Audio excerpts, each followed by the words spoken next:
I'd like to thank you for coming to our meeting tonight. We're going to begin with the Historic Resources Board. It's at 6 p.m. on May 6th. And we're going to begin with the pledge. And I'll put my thing on. I pledge allegiance to the flag of the United States of America and to the republic for which it stands, one nation, under God, indivisible, with liberty and justice for all. And I have my cell phone out just so I can keep track of time. I've got it turned off. I hope you'll do likewise. This is May. We're celebrating National Preservation Month. If anybody's interested in preservation, you can go to the preservationnation.org website and you'll see all the information from the National Historic Preservation Organization. May we have roll call? Ernest Franco. Here. David Medeiros. Here. Vandy Guibert. Here. Georgiana Galarte. Here. Pat Garrett. Here. Thank you. And we'll begin with public comment for any items that are not on the agenda tonight. So if you have anything you'd like to discuss or bring up that's not going to be on the agenda, you may do so at this time. Do we have any? Yes. Okay. Carvon. Good evening, members of the Historic Resources Board. I just want to let you know, and I'll be very brief, that I attended the California Preservation Foundation's annual conference the week before last, and it was held in Pacific Grove, kind of in our backyard, and there were about 400 people in attendance. And I'd like to impart some information that might be of interest to you, just 4 items, and I'll run through them quickly. First of all, at the opening plenary session, there was a film showing of the top 3 films produced by local high schoolers about what preservation means for you. And the top winner was about Fremont Peak. And so San Juan Bautista was mentioned in that showing before the plenary session. And if you'd like to take a look at what the student did, you can log on to the California Preservation Foundation website and actually watch that film. Then number 2, I attended a National Heritage Areas workshop, and it was presented by Mrs. Linda Stonier of the National Park Service Western Regional Office. National Heritage Areas, it looks like they're used to promote tourism as a marketing tool for an area of interest to people who are passing through. And currently there's 1 California application pending, and that's to create the Sacramento Delta Asian Pacific Islander Heritage Corridor. But then Ms. Stonier indicated that another one was being worked on for Santa Cruz, Monterey, and San Benito counties. And apparently the person who's spearheading that effort is the mayor of Pacific Grove. His name is Mr. Campe, K-A-M-P-E. So if we're not familiar with that project that's going on right now, San Juan Bautista may wish to get in on it on the ground floor to make sure that we're not overlooked. And I actually have a National Heritage Area brochure and also the Sacramento Delta, some information on that. I would like that because I got my notes on it. Would you mind emailing me that site or that organization? It would be, I think, on the National Trust website. Okay. Again, it's called National Heritage Areas. Okay. And then number 3, I sat next to the California Preservation Foundation's new president. He is an engineer. It was at one of the breakfasts, and I mentioned how San Juan Bautista cannot afford to pay HRB members training, despite the fact that we're a certified local government. And it allows us to apply for grants from the State Office of Historic Preservation. And CPF puts on many webinars over the lunch hour, and they also have regional workshops. So the president offered, or said that CPF probably could offer to set up equipment here at City Hall so that the members could access some of the webinars if there is interest. And if you like, I'd be happy to serve as liaison with CPF since I've been a member for many years. Just to let you know, there's one coming up on May 13 titled Making Heritage Tourism Work in Your Community. And then there's a workshop on the 29th at Stanford entitled Secretary of Interior Standards in Action. and I have some handouts for you with all the workshops. I looked at the on- heritage tourism today, and even the Oh. webinars are $60. Yeah, I know. Yeah. So I think they might be able to do it complimentary. That would be great. If I can talk them into that, if you're interested. Yeah. And then the last item I just want to mention very briefly is that Asilomar, which is a state park and listed on the National Register of Historic Places, completely redid all of their sidewalks to be ADA compliant. And they've used very nice brick-like pavers. And what was of interest to me is that at street intersections for the visually impaired persons, they have installed buff-colored concrete pavers with the little bumps on them. And I was told by the planner from Riverside, I believe, that it doesn't have to be yellow. And so it's buff-colored, and it just blends in very nicely into their, I assume it's a historic district. And I just want to let you know that there were other options available to us other than the yellow plastic that we have. Let me pass this around, and that's all I wanted to report. Thank you. Thank you, Cara.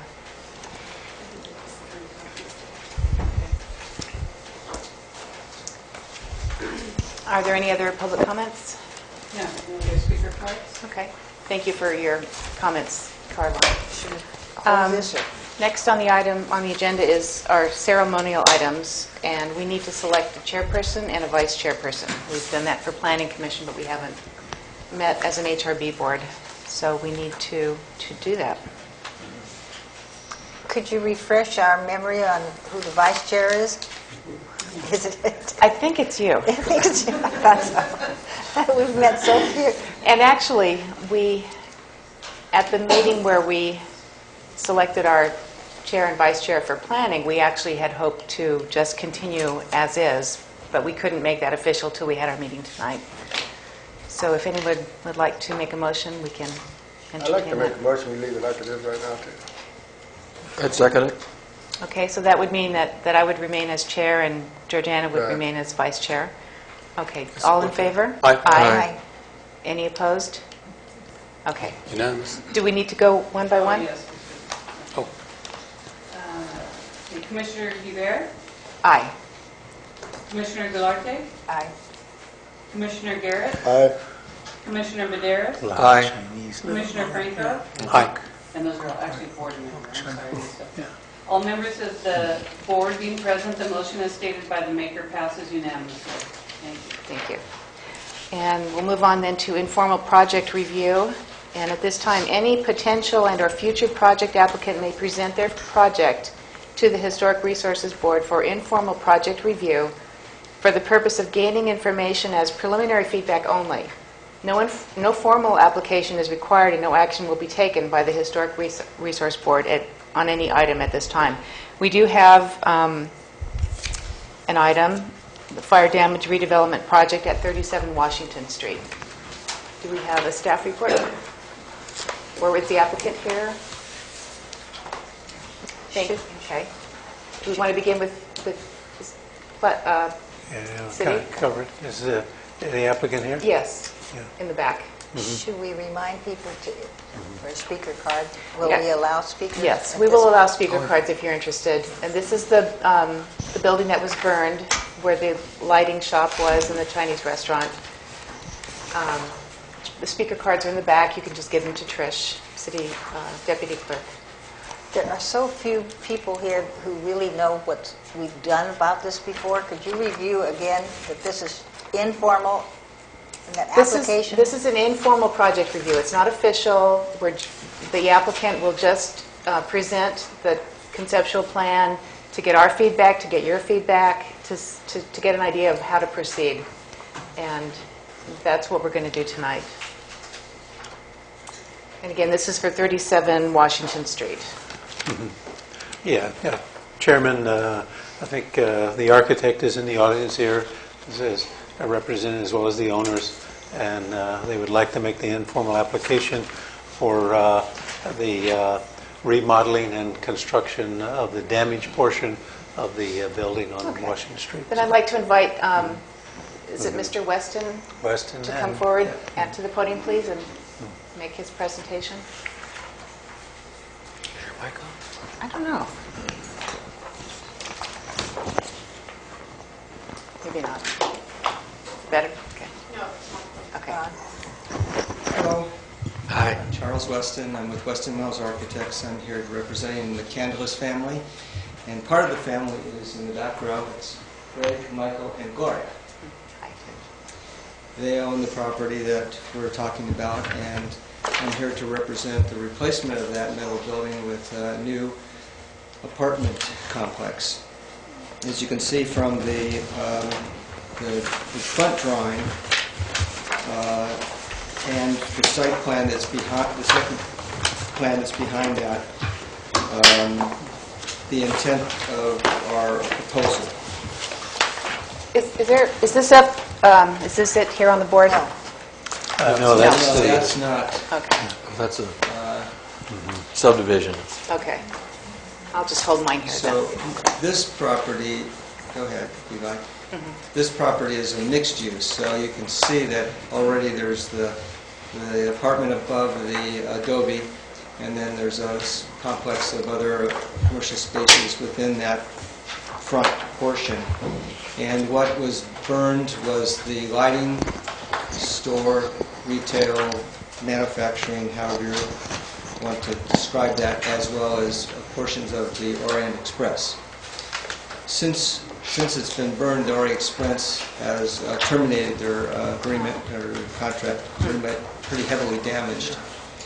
And so our proposal is to capture that space and use it for residential use. The last sheet that may be considered to be the first sheet shows a rendering of it from a bird's eye view from overlooking the adobe down Washington. I have another set.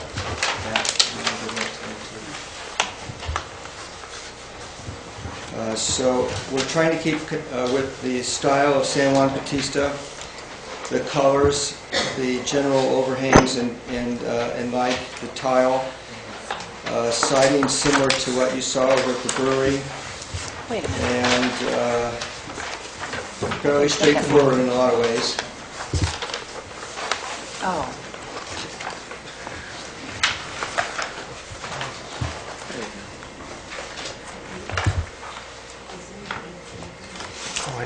Again.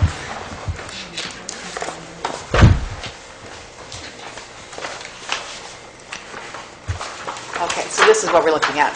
That's Yeah, it. Okay. The one with the orange tile roof is our proposal. I'm lost. We didn't get Yeah. this So one. this is in the new packet that was up here. I wanted to mention that Where's the bag? that an integral part of our proposal is to keep the portion of the original structure along Washington that has that walkway and that stepped, looks like Western style with the brick stepping down on either end of the top, and use the last window, take the window out, but use that as a way to enter the site. So it can be used as a way to block the parking that is part of the proposal. So despite the building in back of it not operational Here? anymore, the Okay. facade is still there, and that's what we intend to keep. So this looks very much like the existing. It is exactly it. Okay. We're not proposing to touch, well, other than Okay. paint it and spruce it up a little. We're not intending to make any major changes to it. So So it's you're pretty much just looking at the lighting shop and the Yeah. warehouse the behind it. lighting shop, and we're taking the Orient Express, and we're replacing the lighting shop and the Orient Express essentially with a 12-unit apartment complex and parking. How many parking spaces do you see? Only 12. We're underparked. So I got 12. You're underparked. We're underparked. Okay. So we have 12 units and 13 spots. And so that's kind of the rub in a lot of ways, because And- there's a number of balls up in the air as to what do we do to make it a viable financial project, and also, and which is probably the most important thing, and how do we view people that rent these apartments in their desire or non-desire to have a parking stall right next to their unit. And where are you planning? I see there's a driveway here. Where Well, if you will the look on parking? the site plan, it's probably easier to see that because we've hidden the cars behind that elevation. Which page? It's page A1.1. A1.1. And to the right of Suite D, there's a set of original doors, and then next to that, there's wording called PA. And PA, to the downward side of the sheet, it's labeled O2, and O2 is the original wall of the Orient Express.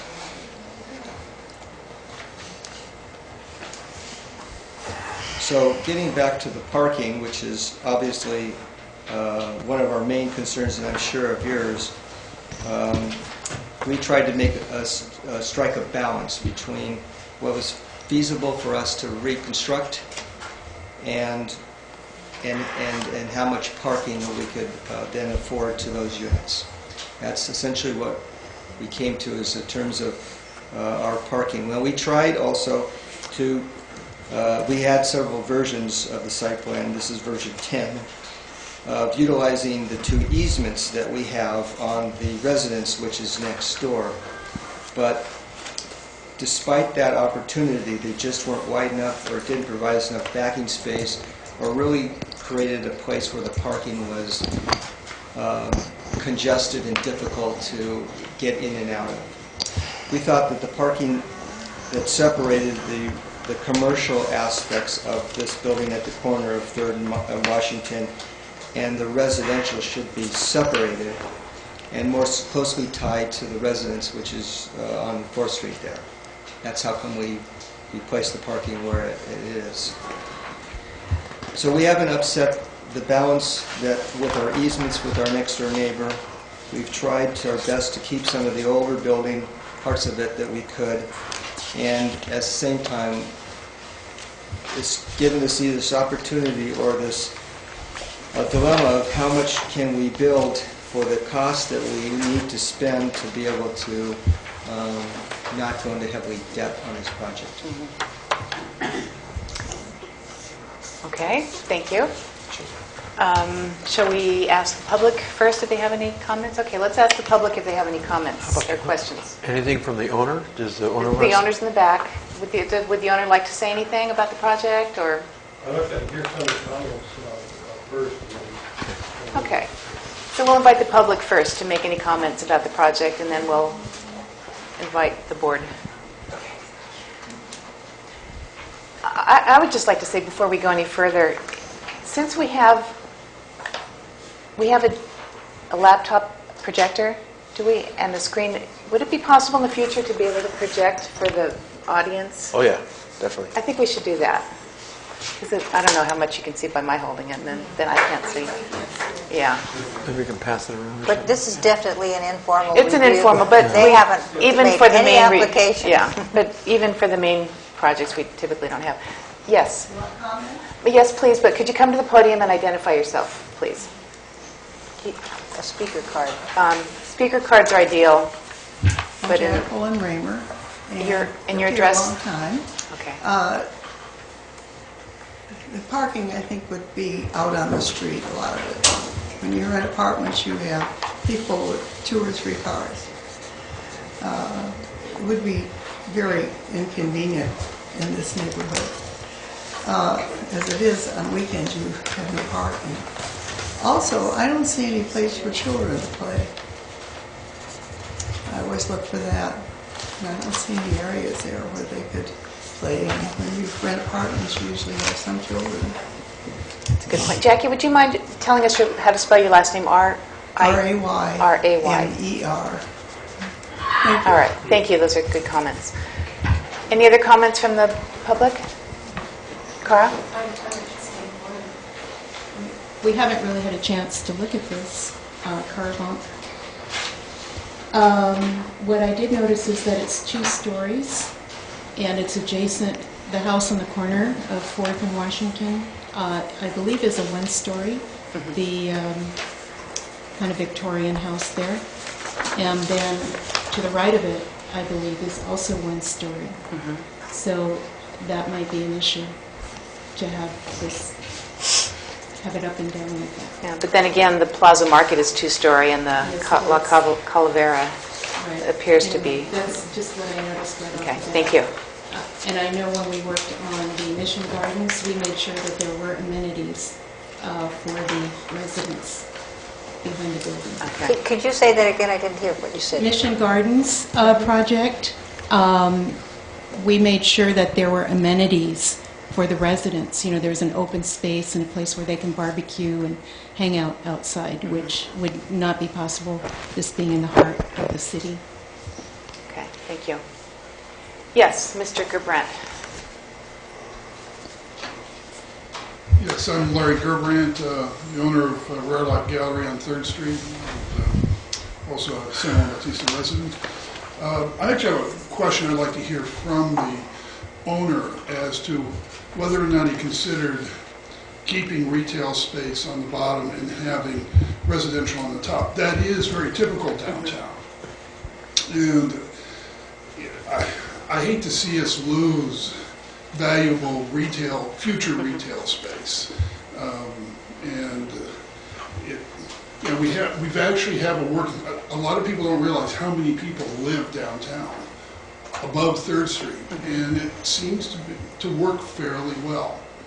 So I'd just like to hear to consider the economics, and if this is really the way we want to go in San Juan Bautista, it seems to be that there are other places for residential that can expand, but we don't really have a lot of areas for retail to expand. So, Thank you. Okay. Any additional comments from the public? Questions? Okay, could we have perhaps the architect again address the possibility of using retail space downstairs? And that would help resolve the parking issue, probably. Okay. Thank you. I'm going to Greg Canos. I've owned the mall for 15 years, in most of that block. And one thing I've learned, sadly, is that retail works only on 3rd Street, if you have friends there.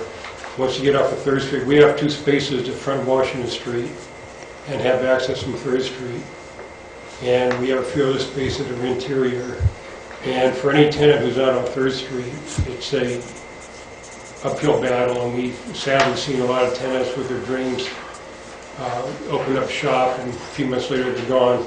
And we have found that actually the best way to stabilize that building, we've always wanted it to be totally retail. That was my dream. A nice, beautiful mall that people go through and shop. But to stabilize that, to get even to keep up with inflation, we've had to get office tenants in there, and they stay the longest. And we try to keep the retail tenants, and the rents have been very reasonable, but it's tough. And the further you get away from 3rd Street, I fear it's going to be even worse. How did the Chinese restaurant do?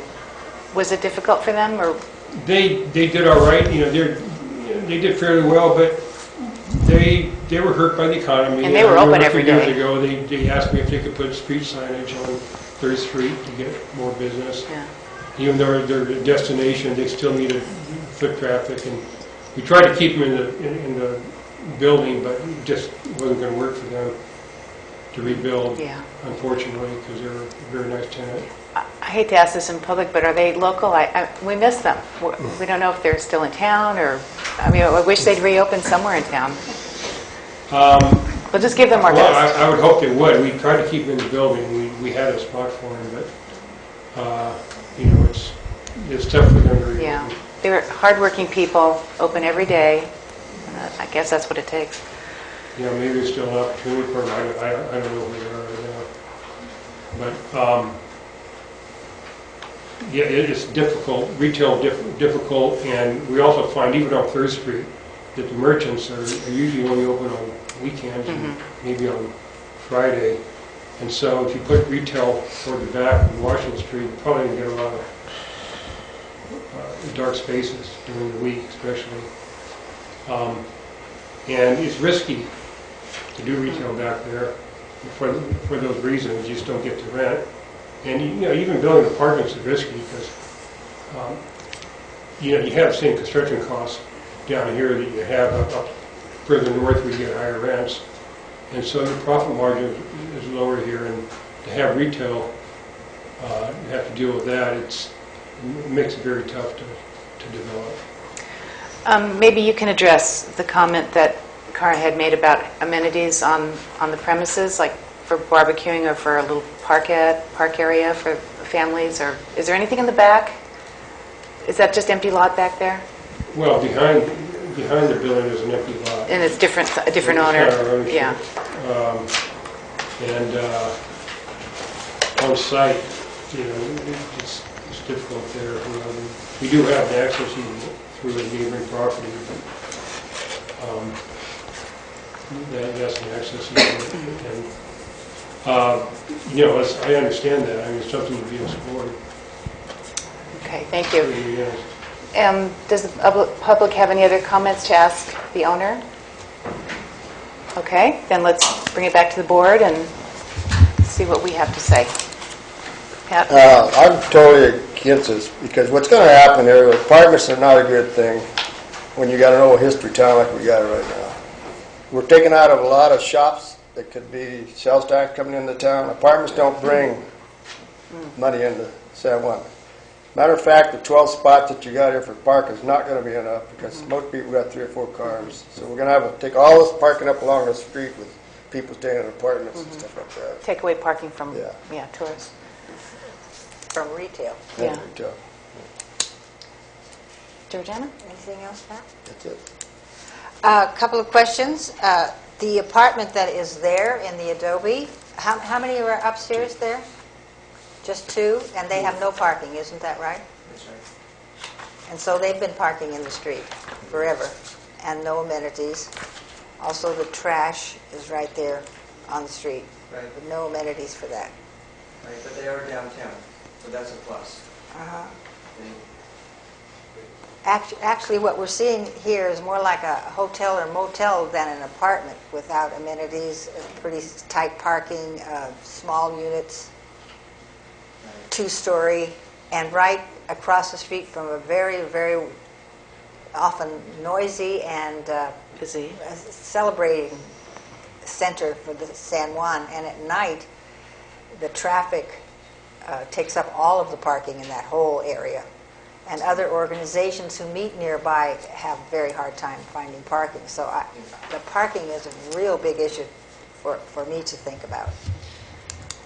Well, you're not the only city, and this isn't the only project that I've had that problem with. And there is some resolution, but the resolution is a parking lot that can justify the numbers, because essentially, to me, it boils down to you want a lot of people in your downtown area to live there, but to have the parking and the amenities, as well as enough people to create a downtown with a lot of walking traffic, you can't find pieces of property that are that large. So what normally has happened is the city puts a fund together that tries to find a central place to have a decent parking lot, because you have competing interests, and there's really no way to solve it without a big piece of property, because the financial part of it never seems to be able to justify going in one. Only other direction would be to make it dense. So there's an inherent problem with trying to create something downtown for people to live.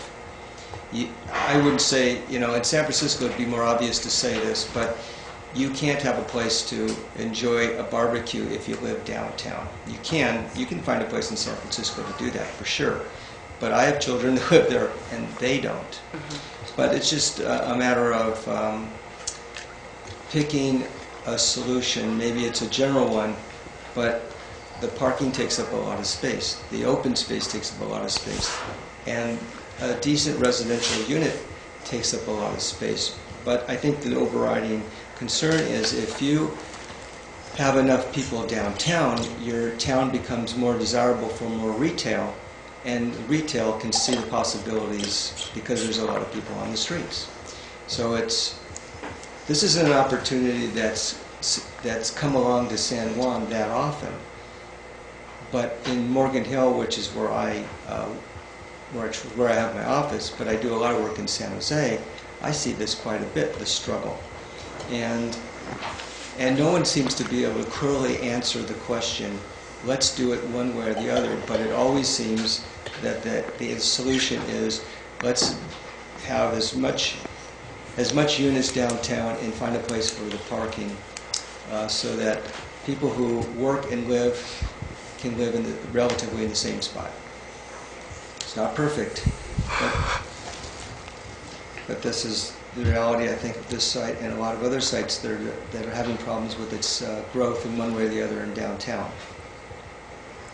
Could staff refresh my memory about parking impact fees and what happens to them? And because I remember 30 years ago when we were going to develop this property right here in front of the firehouse, we had to dedicate another piece of property across 6 blocks away to the use of the parking.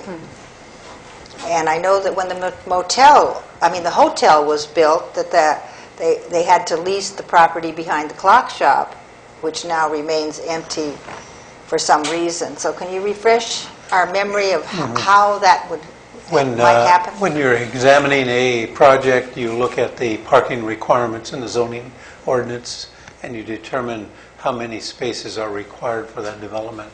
There is a provision, if the property can't sustain that number, there is a provision where they can pay parking in lieu fees, and they can buy out those stalls.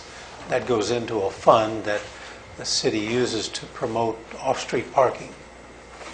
And we haven't done that. That hasn't been done. I think the last one was the guy on the board that has the office down there. I think he had to pay 3 or 4 fees. Oh, Drew Neubauer? Yeah, Drew Neubauer was the last one, I think, that paid some in lieu parking fees, and that's into a fund. And what happens to the fund? Do we ever use it? It sits there and it waits till there's a viable project that can be created. But I think Drew's, you have to return it after 5 years. Yeah, if you do not use it after 5 years, then it's returned back to the owner. How could we utilize some of the vacant space behind the buildings on 3rd Street that are privately owned? Behind 3rd Street and fronting off 4th Street, Yeah. That's owned by Mrs. Georgiana Liu. She owns the rock shop property and the ice cream. She lives in Virginia, I believe it is. I've written her a letter and asked her if she was interested in subleasing that to the city to where we could develop an off-street parking. And she said she wasn't interested at that time. That was about 2 years ago or a year and a half. Can the city... And it might be worth it just to correspond with her again and see if she's interested. And at a more drastic measure, taking it by eminent domain? Or? Yeah, there's always that avenue that you can do, is by eminent domain, for the city council to exercise that right. They'd have to have the support of all the merchants, because obviously the city is going to have to spread that cost amongst all of the users of the lot, which would be a downtown parking assessment district, and then it could go forward, So Thank you. catch-22, Another remark I'd like to add to these is that when we do the sidewalks, some of the suggestions that we've just heard in other cities that Cara mentioned, putting some darker color in so they look more old, and trying to replace those yellow with gray, if that's a possibility. Tactile handicap. Yeah. There are gray and as well as yellow. They even have a few other colors that tan and stuff. But We were told those are possible. Yeah. Yellow is the last color that a visually impaired person sees before losing their vision. But I think, too, is what's happening, too. A lot of cities are doing away with that type of handicapped because kids on skateboards fall and then break their arms and necks. And the cities are taking them out now. Yeah. That's not one thing. Those are still being installed right now with the gray pumps and I had A lot of another people. question. I hope it Please. isn't still, I'm Yeah, it's your overriding some turn. of you. It's your turn. It's my turn. Plenty of time. Is there timing going you. to be a manager on site? Is there a plan for one of the units to be I'd have to for ask a the owners, I manager? would assume, but I'll ask. What are we going to do about flea market? They haven't been determined. Flea market. Okay. Hasn't been determined yet. Well, they haven't decided. They haven't determined that. We're developing the plans, I think, and trying to work out some of the financial numbers about how much it would cost and how much rent they could generate, and see if they could get anywhere near a financial sheet that makes sense. I think we've quite decided on the manager part of it yet. If it makes sense, I think they'll do it. Is that it for you, Mr. Jana? Yes. Okay. Mr. Franco? I see an awful lot of project on basically an undersized lot and inadequate parking. So there's no question I do not support anything that does not stand on its own with parking. And to me, a parking variance is a piece of paper and means nothing. What I do see is that by itself, the business across the street has significant impact because it brings a lot of major events. Quinceañeras, cactus and cycling shows, weddings, receptions. So that's busy. And across the street you have underparking situation. You've got all the downtown people, when there's an event, they basically almost go up to 6th Street, if not farther. The concept the city was looking for was mixed land use, and that, by general definition, is folks living upstairs, businesses downstairs. I see the points that the owner made regarding the distance from the front, but that's part of what the city's trying to do, is to support all of our business people up and down the streets with sign codes and the availability of signs and how to basically let them be found. So the fact that you've got not enough parking means you're going to have to reduce the number of units. I see the bulk of the building. It's a nicely designed building, but the neighborhood, except for the main street there, everything is single and along the back on 4th Street. So I would put this not so much a category of what's generally called the McMansion, 3-story building among 1-story buildings that are 100 years old, but I see it's out of scale. And that would be some of the comments I'd have. But I'm concerned now with the amount of parking, because the city has a problem right now. We just routed a letter to the mayor and city council asking them to pull together the mission, the state, the school district, and the city. Everybody sit down and try and figure out how we're resolving these problems, because we've got 90,000 kids come through every year with their folks. We've got major buses, and we've got no place to put them. Board member Georgiana here, she mentioned, I think it was you, use of those other lots. Well, unless the city's prepared to condemn them, they're going to be empty lots, not available to you, the city, or anybody else. They're just sitting there until the city takes some action on it. So we don't have a resolution on parking, and I would be very hesitant to add even one more space as a problem. Okay. Thank you. Chairman Medeiros? Oh, after listening to everybody and thinking about it, the newest kid on the block here, so the first thing I thought of when I first saw these drawings, my impression was it was out of character with San Juan Bautista downtown. I mean, I've always known that area to be retail and only retail. And the nearest thing that would come to it is being built there would be retail on the bottom and residential on the top would be something I'd prefer to see. And parking is really going to be a big problem on Washington Street, and I don't see that we have any current resolutions that's going to solve that problem right away. If that's the case, it's going to interfere with the businesses that are probably going to be there. So I'm a little bit surprised that we were even thinking, if anybody was thinking about putting apartment buildings in this area. That was my first impression, out of character, with San Juan Bautista. It's always been retail of some kind of business. It used to be a feed store, it used to be a hardware store there, that kind of a thing. And I was hoping something like that would come back. Other than that, as far as the architectural design and what have you, and the layout of the whole area, it looks positive. I mean, I feel good about it and everything else, but I don't think we're ready for that in this area. I don't think we have the supporting parking. I don't think, as far as the amenities go, I don't think it's not ready for that area. We need something more to make something like that work there. And I just don't see that working today. All right, so if we were able to get some kind of an agreement on someone's title for parking, that would be more palatable to you? Yes. And what are we going to do? I kind of liked your theory about that having people downtown will help retail businesses. That's something positive to think about too as well. But to be all apartment area, it's a hard bill. I don't think we intended to do this project. I mean, if it Yeah. wasn't for the fact that there was a fire, Mm-hmm.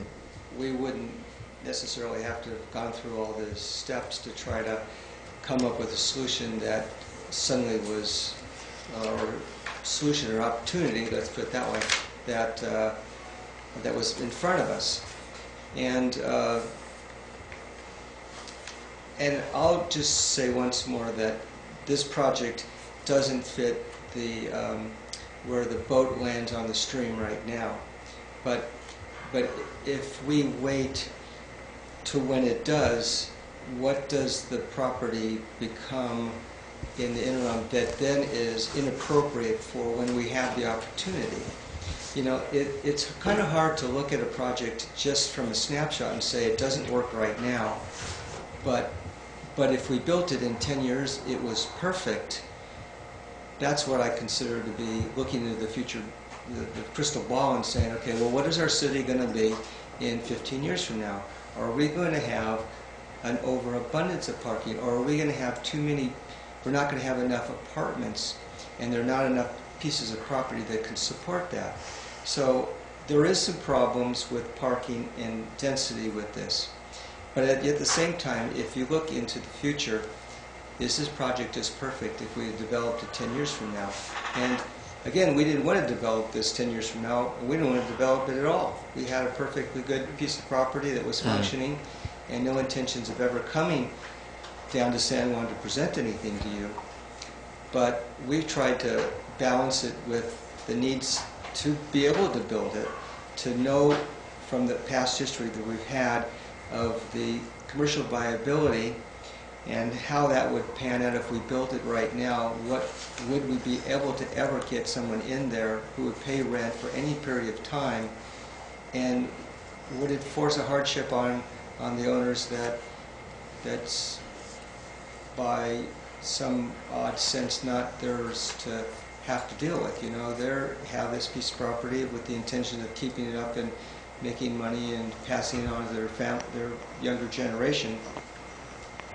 And so I think from that perspective, if you look at it from, yes, we are underparked, we all recognize that there are some 10% discounts here and there that are littered into the municipal code, but is it really a project that wouldn't be bad in 10 years from now? Would it be a perfect project for 10 years from now?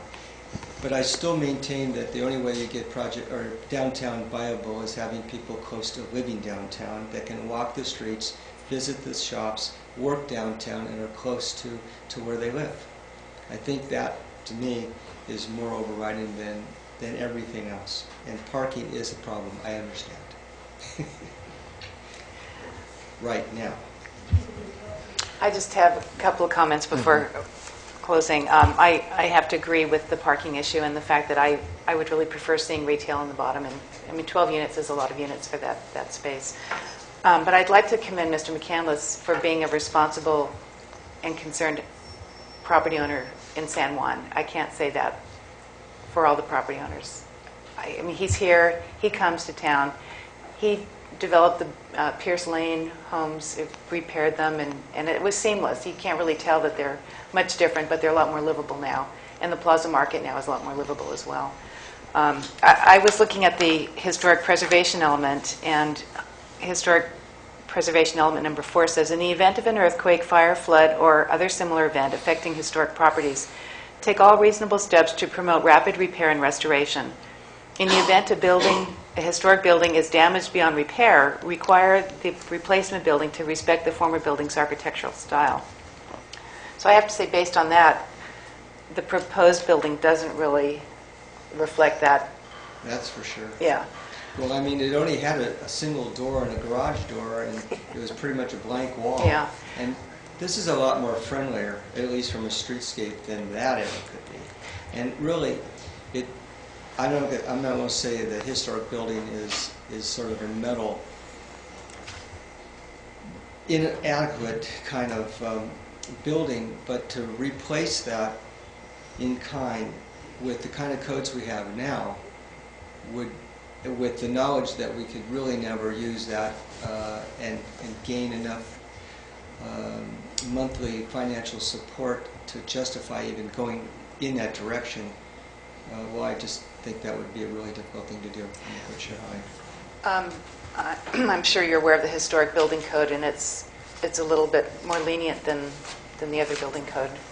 Well, I am. I did the brewery.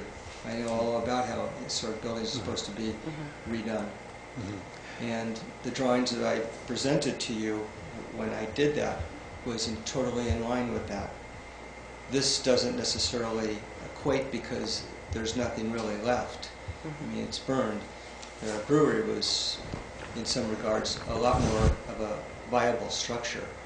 There was some bends and bows, and some of the wood was rotten, but for the most part, you could take it down and replace it with that wood, add some new wood, and you've got a good structure. Here, it's all metal that's twisted.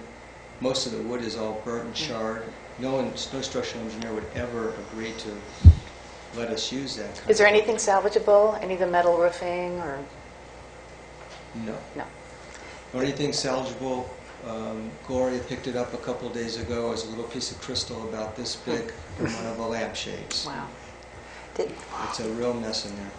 Yeah. Charles, is it possible to a combination where you could put maybe 3 units, commercial units down below and reduce the apartments to 9 and then have some retail that's facing Washington Street? It would reduce the parking requirements and it would give the flavor of commercial right there and then living up above, or some combination of that. Yeah, the units have to reconfigure a little bit, but because the commercial space needs to be generally a little bigger than a residential. Yeah. And so it would take 3 commercial spaces or 1 large that could be divided into 3 would probably impact the ability to have 9 spaces. I don't really know in terms of parking apartments how many that would be. But I don't know if even if I did that, I'd still be compliant with the parking. The parking's still going to be, unless you have 4 units, you're never going to be able to get everyone to be completely satisfied with all the issues that's in front of us today, like with the open space, the parking, the amenities, and the financial viability of the project. There's a lot of things that inherently are incongruent. Yeah, and there's provisions in our municipal code that gives the Planning Commission a little bit of discretionary where they can deviate up to 15% for some parking requirements. But if it's close around, then they can exercise those discretionary approvals. I think one of the other things to keep in mind as well is that if you were to put back the existing commercial that was there on the lot, we wouldn't require you to do parking because, I mean, you're basically building back what was there. With that said, I think there could be opportunities to be flexible with the parking in that, you know, if he was to put in 2 commercial type units, you're basically replacing those. And so I think that's kind of a flexibility component that the board could work out. I think it gives some flexibility to make it a viable project because, I mean, you don't want to have a sea of parking, but you also want to make sure that you can provide for the users of the property. And that's that adjustment or balance of commercial and residential, which fits the mixed-use definition is commercial with a residential component. It occurs to me that maybe the house on the corner could be used as some of the ideas for the architecture. Yeah, it's we a used the beautiful, side. beautiful house.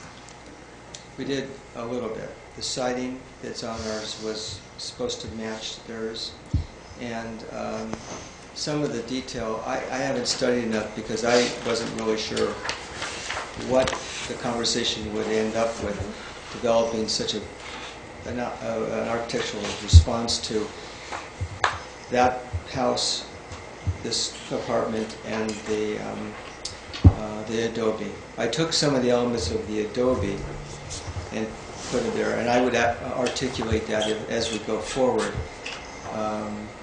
But I think that's a good strategy. The reason we did put the apartment closer to the house rather than closer to the commercial was, believe it or not, was the trash enclosure. The trash enclosure, every time we kept coming back to, well, the commercial people have to use the trash enclosure and the residential people have to use the trash enclosure. If you flip it, the trash enclosure is then closer to the house, and that isn't desirable, and the people that using the commercial would then have to walk down the street, access the trash enclosure on the south side of the apartment complex. So there may be some scale issues. Maybe we'll work on those a little bit so there's a little bit less of a difference in elevation between the house and the apartments. But I think the placement is correct just because of the trash enclosure. I know that sounds funny, but practical consideration sort of overruled where everything should go. Who ended up owning the mural on the wall?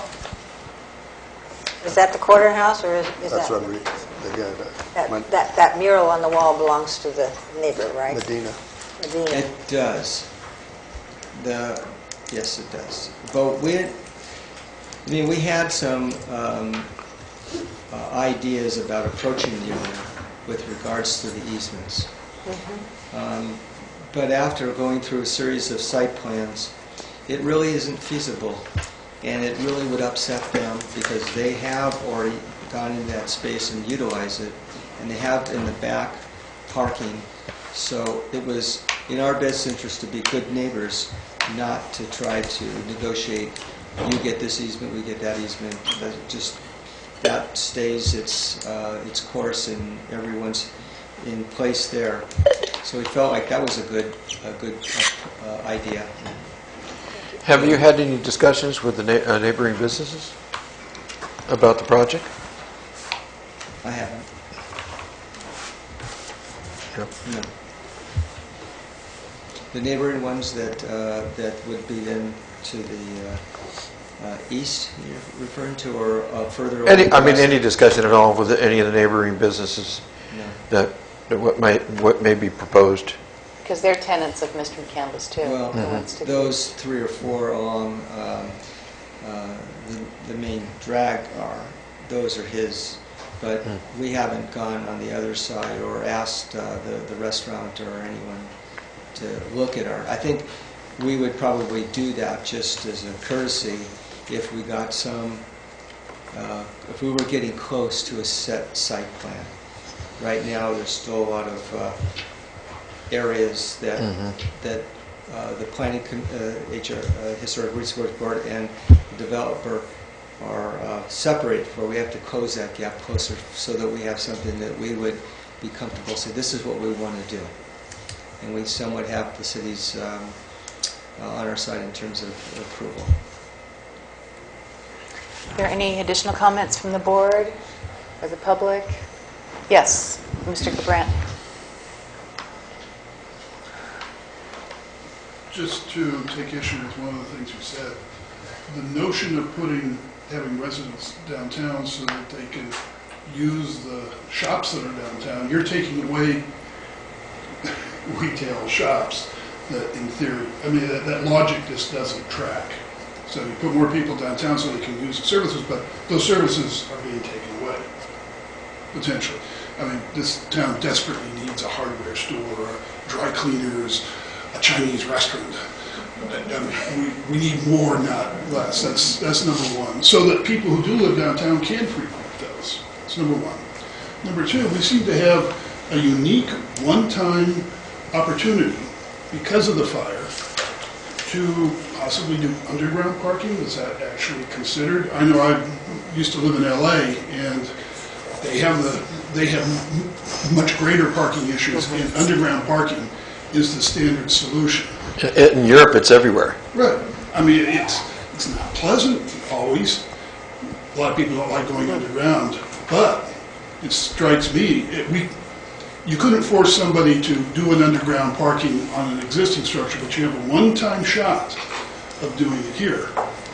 So the other comment I have about having residents with parking is, I know how the number of events that we have during the summer that actually block off all those streets.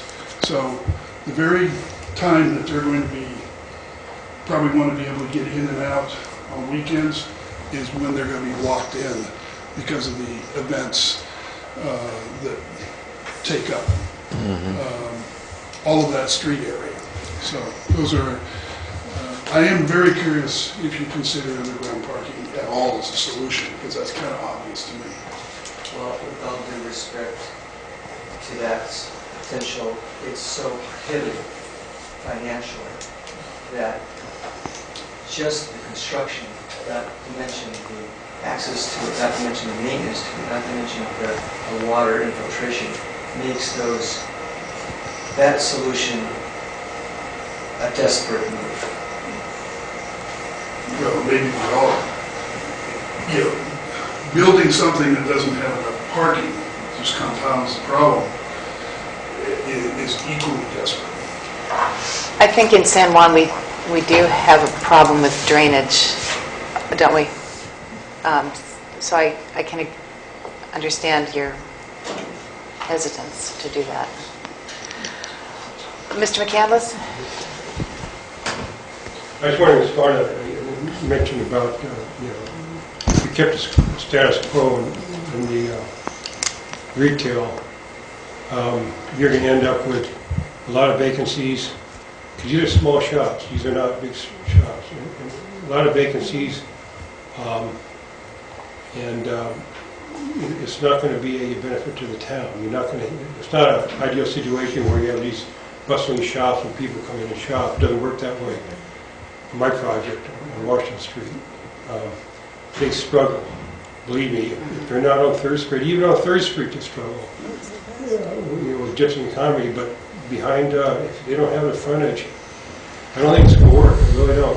And I think you're really better off with full-time residents than you are with retail there. I'd love to see it work, believe me. I wanted to keep our entire mall retail. And I hated to have to start renting out to offices because it dilutes the flavor, for tourists. And you walk back there and, and you have, they're looking for retail shops, and they don't see them. The doors are closed. And, I just don't see a solution. I really don't. Not at this time anyway. Thank you. So, it sounds like parking is something that we have to address. Do you feel like you have enough information from us? Okay. All right. Thank you then. We'll move on then to the next item. We have to go over this consent items. We have item A, approve affidavit of posting agenda. B, approve minutes of May 7th, 2013. And approve minutes of December 3rd, 2013. We could take them all together, we could take them individually. I move that the items on the consent agenda be approved as a block. Okay. Do we have a second? I'll second that. Okay. Do we need to go one by one? No. Okay. All in favor? Aye. Aye. Any opposed? Oh, I'm That's- sorry. One by Okay. one, I thought the item. Oh, okay. We do this for every time we take a vote? Yes. I was hoping maybe just for resolutions and ordinances and things. Board Member Guevara? Yes, aye. Board Member Delarte? Aye. Board Member Garrett? Aye. Board Member Menderes? Aye. Board Member Franco? Aye. Okay, all members of the board being present, the motion stated by the maker passes unanimously. Thank you. Okay, thank you. The next item is an action item, 6A, the brewery building. First sub-item is to recommend building paint color to Planning Commission, and the item under that is review conditions of approval. Okay. Yeah, Madam Chair, and members of the Historical Resource Board, the approval of the brewery building carried with it 41 conditions, and one of those conditions was condition 39. The applicant may elect to paint the exterior of the brewery building, mixed-use building, to a color that is approved by the Historical Resources Board and Planning Commission. And he is at that point where he is seeking input from the HRB and the Planning Commission to a desirable color. Matt had prepared a handout that was circulated amongst everybody, and as well, and I'll let kind of Matt give a brief view. He went down and introduced it to the San Juan committee, and stuff, to kind of get input on what they feel is appropriate. And so the owner, we asked them, and he said that whatever the Planning Commission feels that there is appropriate, he would go along with that. Thank you. Yeah. Okay. And as you recall, I think Matt had put back on the thing there, these were just some color palettes that were available, in a 3-color combination. And so it's up to the commission, as well as maybe some of the public input, of what they feel is appropriate. We show the public. We have those. Yeah. That's a sin. We got the packet. And, Okay. and I think maybe Matt can kind of summarize the They should color that house. yeah, that's all right. Just kind of give a brief review of it. Yeah. Yeah, so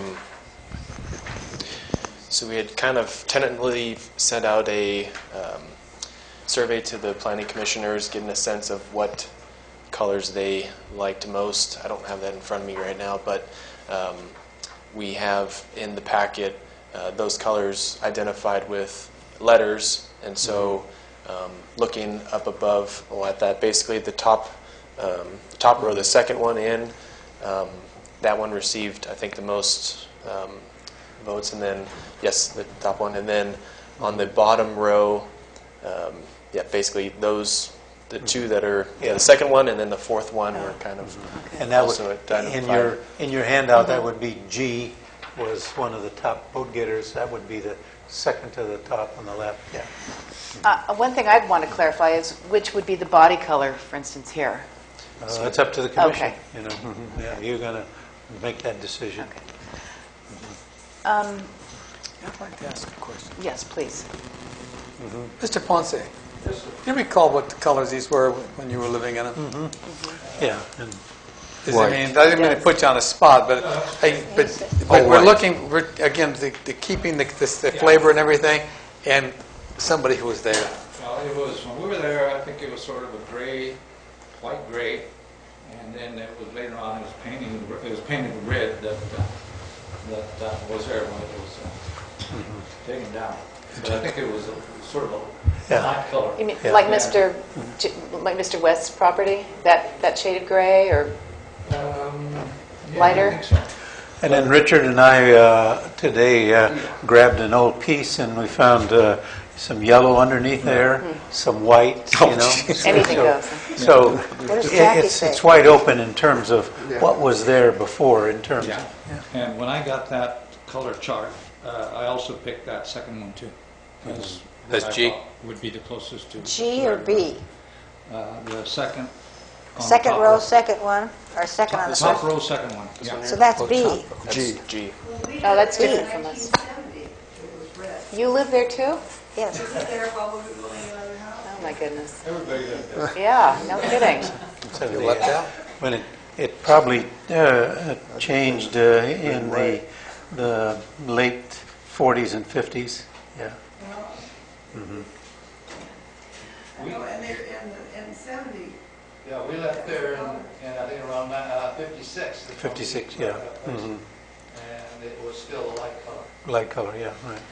Yeah, I remember in high school when we come over, it was light color, yeah. I want to broach a topic that may be debatable. We have been referring to this project as a rehab, as a rehabilitation, but there are 4 treatments of the Secretary of the Interior Standards for Historic Preservation. They're, where are they? I've got so many papers here. Rehabilitation, restoration, preservation, and reconstruction. This is really, I would say, is a reconstruction. And one of the items says, a reconstructed property will recreate the appearance of the non-surviving historic property in materials, design, color, and texture. So I think we need to choose a color that is similar to what it had been. We need to pick the period. We have picked the period, which was, what, turn of the century? Without the eaves, without the craftsman look. So I thought we decided to kind of combine everything together and reach a happy medium. We didn't talk about going back to the 1800s. We did talk a lot about the 40s. But we dropped the craftsman period. Yeah, okay. Yeah, and I think in the staff report under condition 1, it said that appearance to a building in a period existing about World War II together with, that would be 1940 to 45. Red and white then. Okay, well, let's hear from the public. What do you let's hear think? from the public, yeah. Could we really decide whether it's B that Mr. Ponce is talking about or G? G. On this. G is second row, second one in. Well, the G is the most popular. Even though Matt said the first row. Give him this so he It's knows. different on That that. here? I cropped the thing Yeah. so it's Yeah. flipped. So ours is what? G. G. Yeah. Okay, thanks. I think if anybody, Richard Ponce would probably have Yeah. more knowledge. Yeah. That's- You like that color? No, that's the thing. Then we know where it's going. Mr. Ponce, does that color really reflect to you what was most recently there? Or do you think it would be more like Ponzini's building? If we're talking about the 40s, I think that would work. This one, okay. That's what, G? Yeah. Can I weigh in on the color? Can we hear from the public? Oh, the public first. Let's hear Okay. from the Yeah, public. let's have the public comment. Yeah. I have a speaker card from Carl Long. It's that. No. Guess I'm up first. Anyway, pretty close. Caravon, 609 3rd Street. The building is very imposing. It's very large right there. And so I would recommend, or would like to see it painted, the body color painted a dark color. And it has been a residence for more than 50 years. Anything over 50 years old is potentially historic. And so I kind of like that dark red, barn-like. It is a barn-like building. And so I would recommend that you choose the darker color. So looking at, Well, where is I that haven't board? seen any of these, but Is it, it looks like there's quite a bit of dark red in here. Yeah, whenever that, I don't know, So I think we're looking at Let's the take body them out. color being the dark. But, so it's the second in, yeah. That's my comment. Oh, Thank you. oh, On G theirs is again? On his is the second in, and ours it's the, so, he's got his upside. yeah. oh, yeah, we'll need to talk about which will be the body color, but do we have any more comments from the public? Anybody else? Mr. Cabran? We've been calling it the brewery, and I'm wondering if color and function don't maybe go together.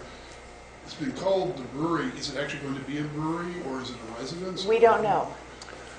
I think that's just going to be the Isn't name. that one of the things that should go into the consideration of actually what it is? Until they have a tenant.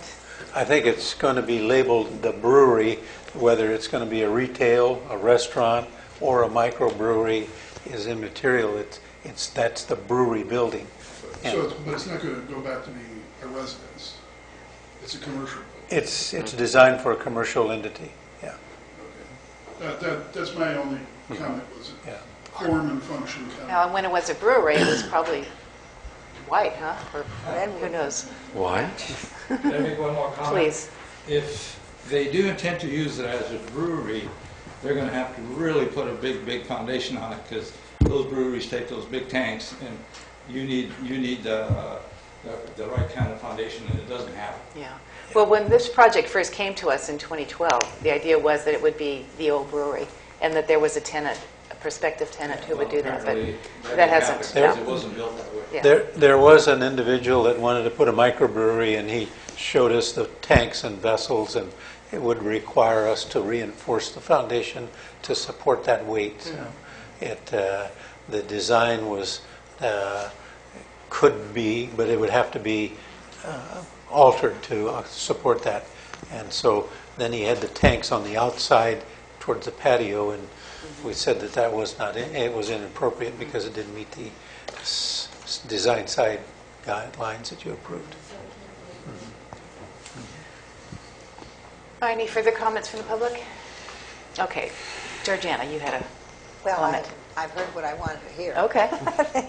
The darker color should be the surface, the rest of this trim. Well, I think that it sounds like we've agreed on the palette that we all like, and now we need to decide, do we want the darker color to be the body? And one of the reasons that I would say yes is so that it doesn't look like the bathroom next door. Yeah. Well, let's decide then. Do we want the darker color for the body? Yes. Okay. Yes. And the trim, the wood sills now around the windows are the old wood. Do we want to paint them? Do we want to leave them?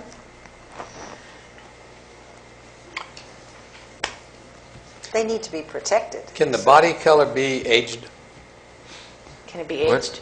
Can we age the body color and then the trim would fit? Wouldn't take too much work on the trim? Because if you have a brand new bright shiny barn and you have this antique frame trim, it's going to look out of place. But if we age the dark color and then I don't know how you would treat the trim. It would be less of a shock. It'd be more. It would flow better. Yeah. And the trim around the windows and the corner are one thing.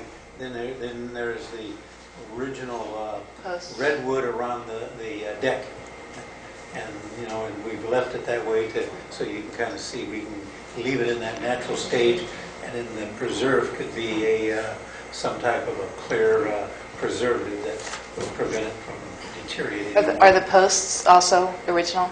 Yeah, those were some of the original members. They weren't the original posts. Those are pilings that came out of the foundation basement.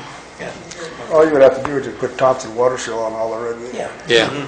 Yeah, Thompson water seal or other acrylic sealers that preserve it.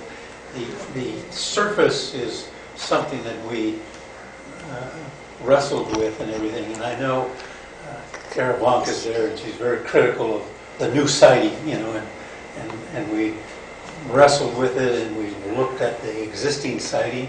It was redwood, very old and brittle, and we tried, and we were bending it, and we'd throw a nail in and it would split, and it's very tough. So Well, we can they do a sample for us and then we look at it that way? So we On the building? I'm So afraid we- that his speaker is we not elected getting to, on television. to go with a composite material that gave you the same exterior look as this thing there.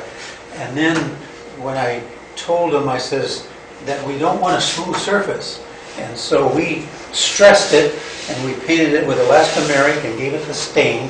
And you can see I just painted it in 3 different colors to give you the texture to where it would appear old.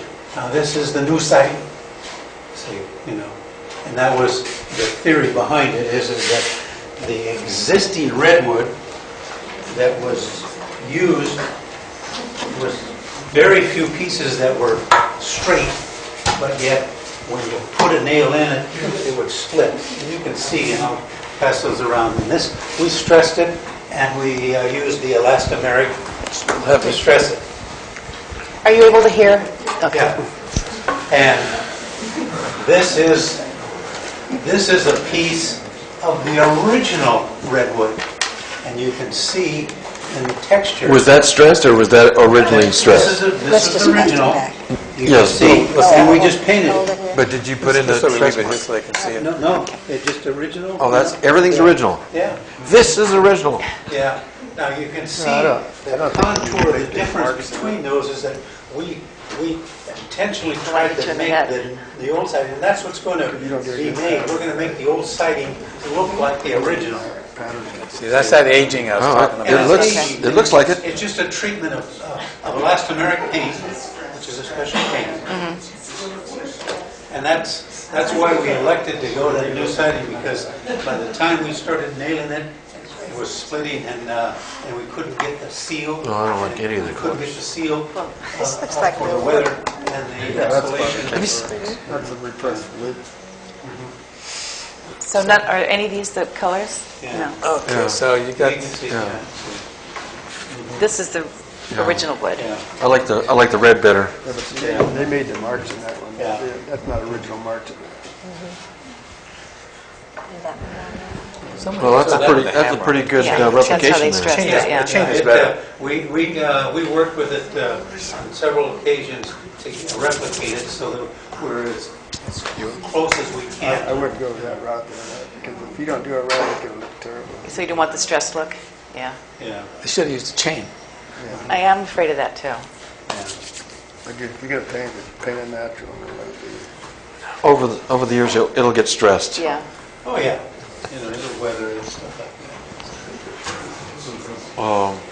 What's the material? What is the siding material called? Is it what type of wood? Is it composite that. or? It's a composite wood, with a veneer on it, yeah. So I'm sure Mrs. Font will have some comments on that. All right, let's hear from the public. Yeah. Let's hear from Ms. Font.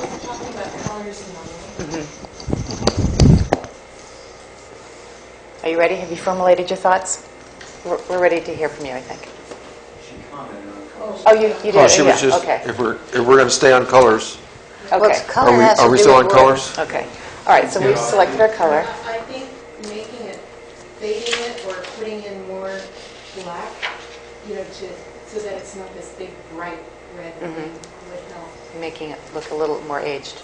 Yeah. Or there's a white you can put on it to make it look old. Yeah, something to white. Okay, so basically the idea is that we want it to look old, but not new. Yes. Everybody gets 100 swings with a chain. And when you were talking about the trim, I mean, the original trim was painted, was it not? Yes. So why are we going rustic? I mean, Again, that's up to the commission, Well, and, it's just that we've retained the old wood. yeah, Well, Well, it's up to us. Do we want The to old paint it? wood was Do we not painted. want to? yeah. Yeah, you can see, yeah, yeah. Is it a better maintenance problem to paint it and take care of the wood? well, anytime you paint anything wood, It They helps. were gonna, it's high if they're gonna maintenance. paint that redwood, It they should have helps. never used Yeah. it. And, yeah, They could have saved it otherwise, for something else. yeah. Exactly. Yeah, That does worth gold. We'd have to rely on somebody every year using Thompson's, and Yeah. that may not Yeah. happen.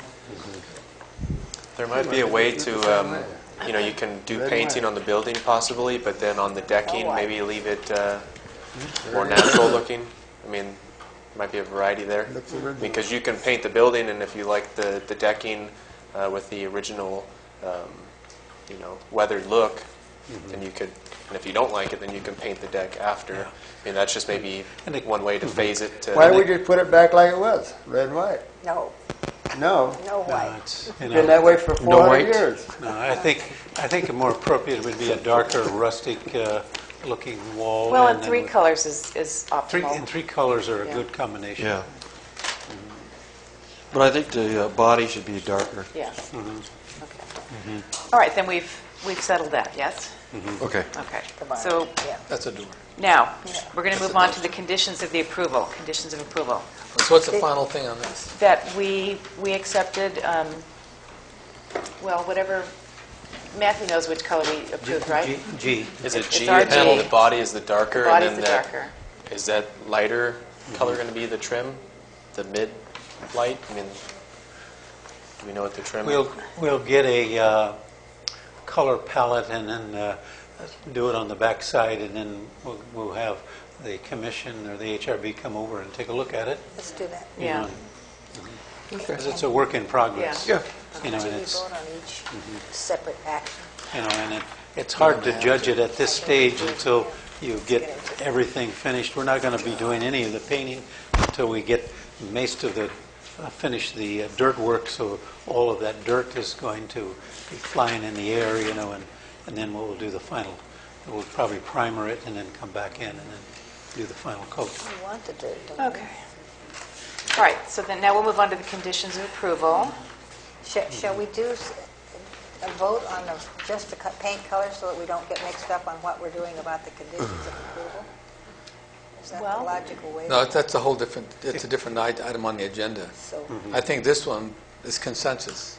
So this Okay. is, do you have to Well, if vote you- on do consensus? we have to vote? No, I can just put it in the notes that. Yeah, but No, if you but- give us a That direction consensus. under G, what we'll do is we'll let the owner know, and then he'll do a color palette and get it on the back side, and then you'll invite it over so that then you can make any adjustments that you feel necessary. Okay. He's very cooperative and willing to work with you. Yeah, I What appreciate about that. the This process. What about the roof? Those We're eyes going and to talk nose. about that.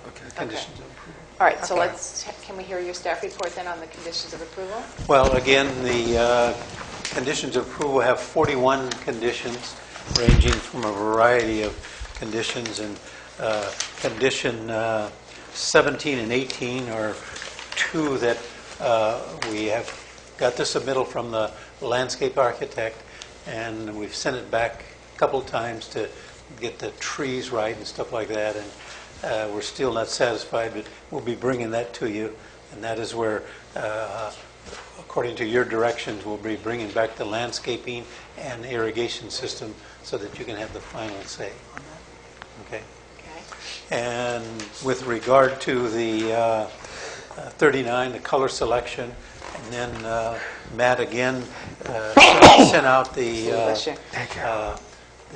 designation, and originally the architect had reported that we were going to put wood shakes there. When we discovered that the insurance companies frowned on wood shakes or wood shingles, we started looking for different avenues, and we chose a triple layer architectural comp, and we had 3 or 4 color palettes. Where's that list out there? And we decided on a Mojave, an autumn blend or something like that that was there. And I think in the color selection, that was the predominant one chosen. The first 2 were the ones that were chosen predominantly from. And this is an asphalt shingle, It's a triple layer asphalt, yeah. and the most recent roof was also. Yeah, right, yeah. And it's very similar to what we put on the Lux Library. That's a triple layer, but that was more orangey looking and rustic red. Go ahead. Okay. Can I Yes. ask a question? Go ahead. Is the hand railing on that building on the outside, is it up to code? No, Because there's no, a no. big gap in between. The big gap, yeah. We just put that there to keep anybody from falling. We haven't finished that. There's a lot of trim that has to go on there. Okay. Okay. So Matt and I put together a very similar to what we did for the Harvey's Locker, and we have a compliance, and we'll go through each one of these. At this stage, it's only the brewery building is at issue because not a lot has been done. They've done some underground water lines and stuff like that, but the majority of the rest of the project, they're going to start removing the third building and start grading and doing the lots, finish the water line, the fire hydrants, irrigation cross lines, and the drainage basins and stuff like that. So everything is coming there. We're going to split the project into two pieces. We don't want to destroy the parking lot behind J&J Burgers. We want to preserve that, so we're going to go about halfway there, finish this off, rock it, and get everything there. And then when we do behind the J&J Burgers, that'll be done as separate, so we won't create a problem with J&J Burgers in terms of his customers, because also the Donna Astors use that parking lot. So we want to balance that off rather than tear up the whole thing and nobody has any parking. We're going to separate it and says, hey, you can continue to use the south half of it, and then, or the north half of it, and then the south half will be reconstructed, and then when we get ready, we can kind of flip it and then do it over. So it's a little bit coordinated so that it doesn't impact the, I'm going to say, the merchants around there. Okay. At this point, do we want to review each of the conditions of approval or specific conditions? Again, we can kind of go over there. The first one is that he has to enter an agreement, and we've submitted him an agreement, and he signed it, that he would perform this work. Do you have those charts available? There's two copies here, but basically the same conditions of approval that are on that Oh, chart. I thought they had comments as to what the comment. The reason this thing is on the agenda is there were questions regarding the compliance on the historical aspects, and so we put this on there to go over the conditions specifically, how each condition was being complied with, and nothing was being out of place. Because if it's that far out of place, we'll call for a stop work order. So we want to see as we go through that everything that's on there is being complied with, and to the satisfaction of the public, because we got everybody watching that thing. You can't go to the post office without passing this thing. So I want to make sure that everything is straight, so to avoid any litigation in the future by anybody who might be aggrieved because something didn't happen. I think there's a lot of good comments came out of talking about the panels. I think that was a good way to show it. Yeah, no, and But I think the that's key important. thing- Yeah, and I think when we embarked upon that, we recognized that this is a significant contributor to the historical aspect, but it is not a historical building. It's not registered, and it's not listed. It's a significant contributor. For San Juan Bautista, though, it's part of the culture. It's part of the culture, right? See, I personally look at the. We talk about the historical district, and there's the national line. There's a national line around it, but I see beyond that. I see from 156 all the way back, and that our commercial area is all these old buildings, and that should be considered our historical district, even though only part of it is on the national register. I would like to see more of it on the state register, even, but we got to protect it. But any building that's 50 years old has to be considered historic. So A lot of us are historic. we're historic. Didn't know I had status. Not David. Reconstruction. Okay, so let's. So, you Ernest, you're looking for the conditions of approval? I mean, they're in the packet. I want in the public. I want each one addressed. Okay. Do they need a copy or? Madam Chairman, do you concur or how do you feel? Yeah. Okay. Okay. Okay. You would go through the first one or the second, or? Right down the line. Uh-huh. And like I said, maybe this is good because it's a major project. There was some controversy to it. At least as we go through, we show, hey, we're keeping an eye on this thing. We're meeting, the applicant is complying. And I do want to comment on the owner. He has gone out of his way backwards to help the city meet its requirements. I mean, the color of this thing is not what he wants, it's what does the city want. And he's gone through a lot of stuff, and so let's just check these things off, and as we go, we can say, hey, this is where we have to spend time watching for the future, or everything's fine. And if something isn't fine, we address that and make it fine. Okay. Condition 2 is a parking lot. And that is, hasn't been commenced. We've got it laid out, and it's there, so it'll be progressing. The applicant constructed 20-foot wide driveway, curb cut, and that's on not only the Pierce Lane, but this is on the Franklin Street side. Is 8-inch aggregate base, is that standard? 8-inch aggregate base. 2.5, 2 inch on 8 is a standard parking lot mix. If you're street, then you're 2.5 or 3 inches on 12. Because of deliveries, I think. Big trucks. Yeah. And incidentally, we've modified the site plan specifically we didn't want the garbage trucks to drive into that parking lot and destroy the asphalt. We rotated it, and then we put a concrete apron that goes all the way out to the concrete driveway on Franklin Street, so that garbage truck can go in, pick up the garbage container, unload, and then back out without destroying the parking lot. Nice. So a comment we could write on our notes is that it's going to be concrete? The parking lot's going to be asphalt too on there. In front of the garbage containing the facility is going to be concrete. Thank you. Yeah, access to the dumpster, because that needs that takes a lot of weight. Okay.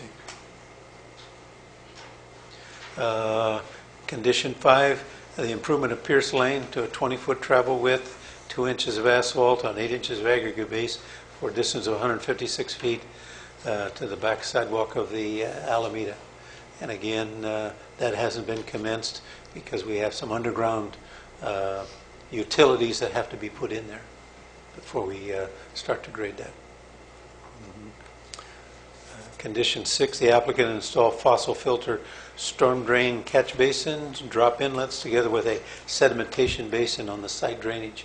And that's this grading that's going to commence where they have the drainage. There's 3 drainage basins that'll be interconnected with drainage lines, and then it'll be drained to the Alameda Street with a catch basin. The applicant remove existing driveway on the Alameda 66 feet south of the curb and gutter at the corner of Franklin and the Alameda, and replace it with a vertical face curb, gutter, and sidewalk. That's the driveway for the J&J Burgers. We got to get rid of that. That'll be the last one that we do, because we don't want to destroy the business activities of the J&J Burgers while we're doing the construction. 8, the applicant will remove existing driveway on Franklin Street 57 feet east of the curb return on Franklin Street, the Alameda, and replace it with a vertical first face curb and gutter. So that's on the Franklin Street side. 9, the applicant will install a grape stake fence along the frontage of the brewery building in accordance with the approved plan similar to the existing grape stake fence on the property. And again, that's going to be subjective to when we do the final frontage along there, and we'll probably consult with Richard Ponce, who lived there, and where we're going to put that. That'll be one of the last phases, is where we're going to put there. And we've designed it on the site plan where there's 4 different sections of the grape stake fence. A portion of it in front of the J&J Burgers, 2 sections in front of the brewery building, and then 1 that'll go around the pepper tree and into the Pierce Lane.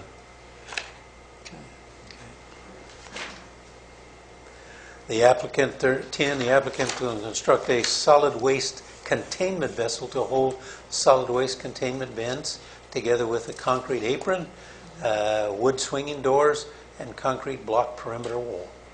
And again, I was showing you where we rotated it so that it faces the Franklin Street side.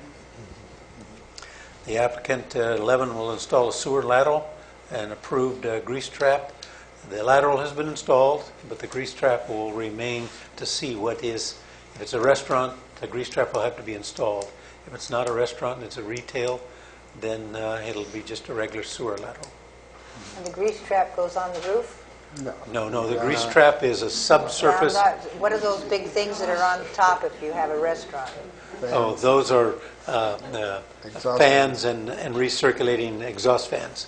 And there's certain code requirements for those where you can't, it has to be no more than 10 feet away from certain things, and it can't blow into residential areas, and so it's very restrictive. And so that's the difference. And if a restaurant comes in there, they will have to submit their detailed site plans to us and show how they're going to do the layout, and that'll be subject to a review, design review.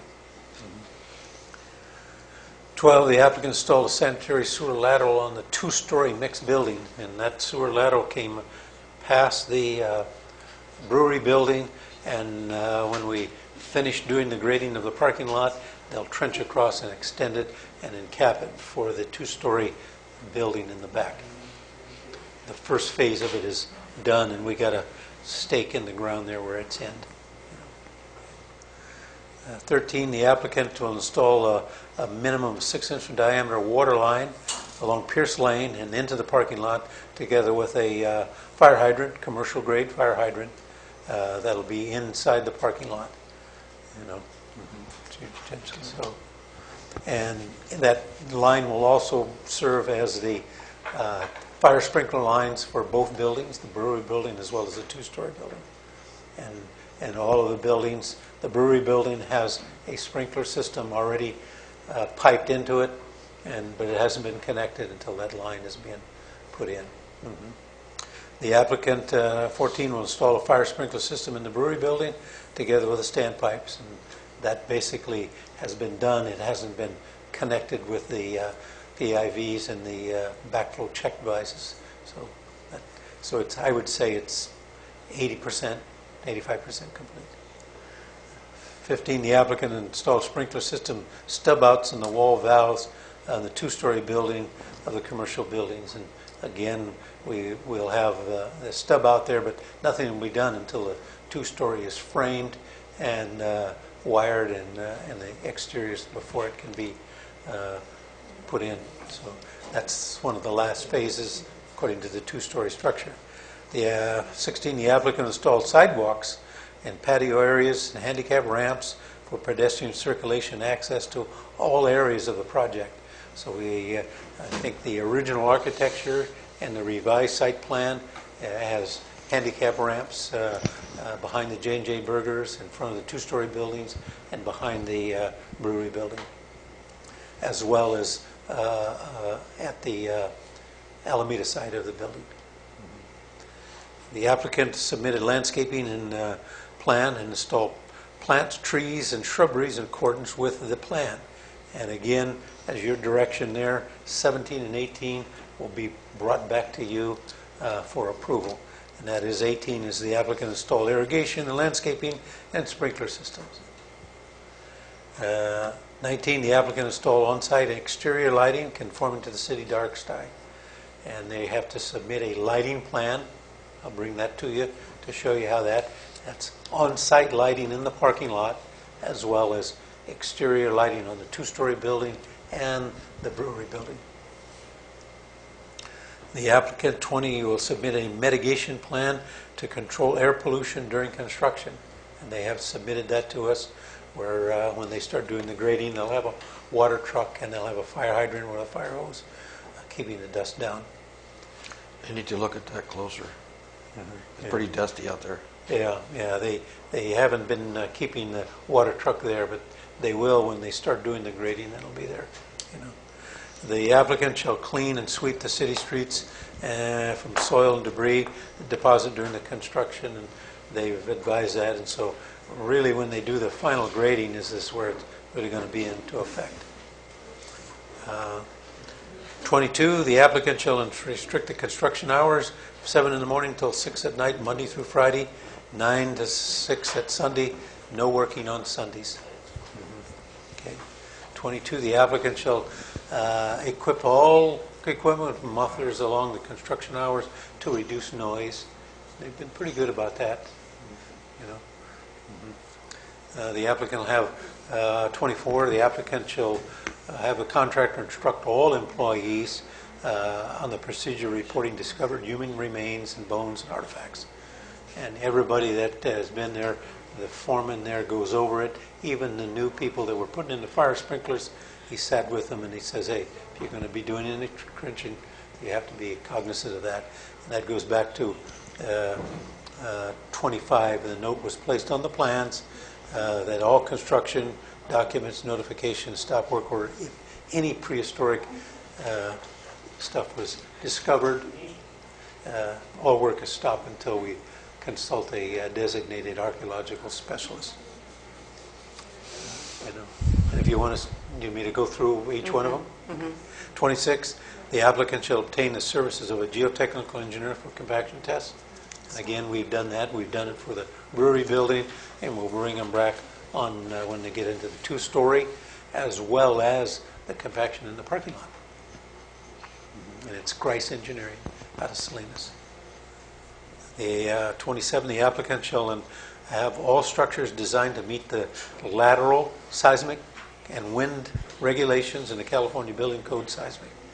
During the construction of the building, we found that some of the redwood could not support the axle, so we framed it with new Douglas fir, but about every 3rd to 4th stud, we interfaced it with some of the old redwood studs, and as you go through there.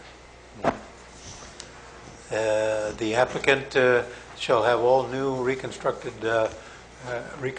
structure conforming to the latest energy standards, emission codes, and the San Juan Municipal Code.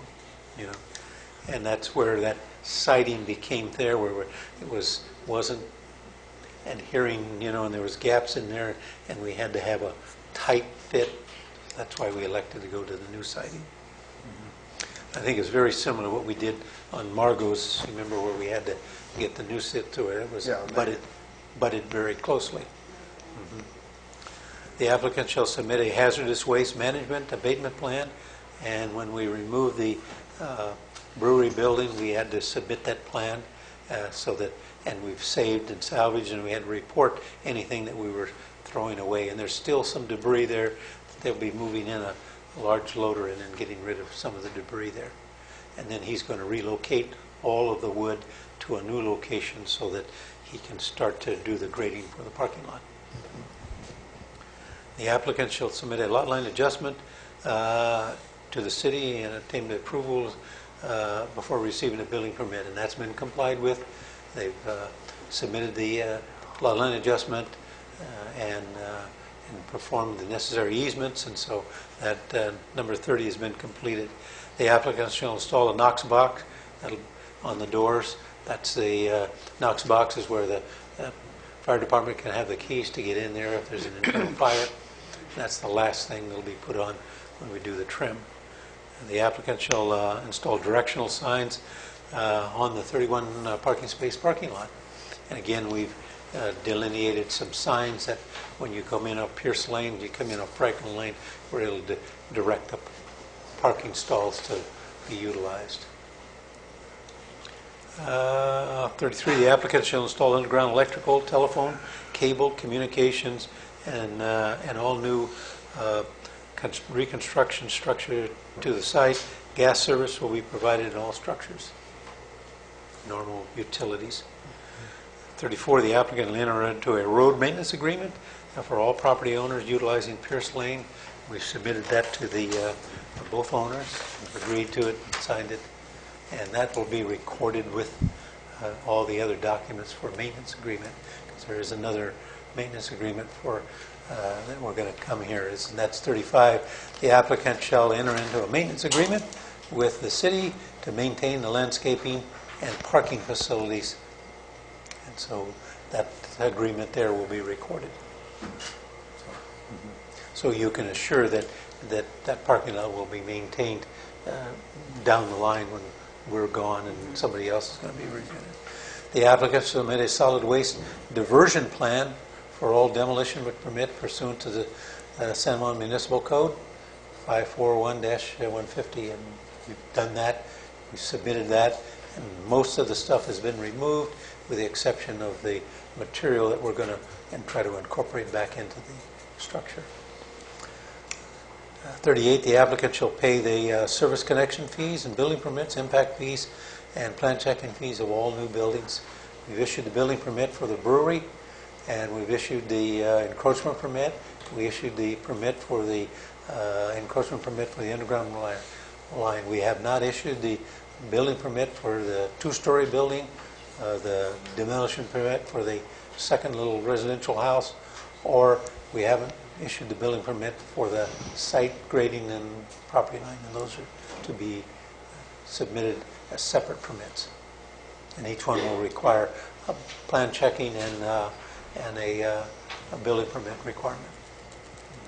And the two-story is subject to much more impact fees than the brewery building. The brewery building was exempt from the impact fees because it had a sewer line, a water line, and there.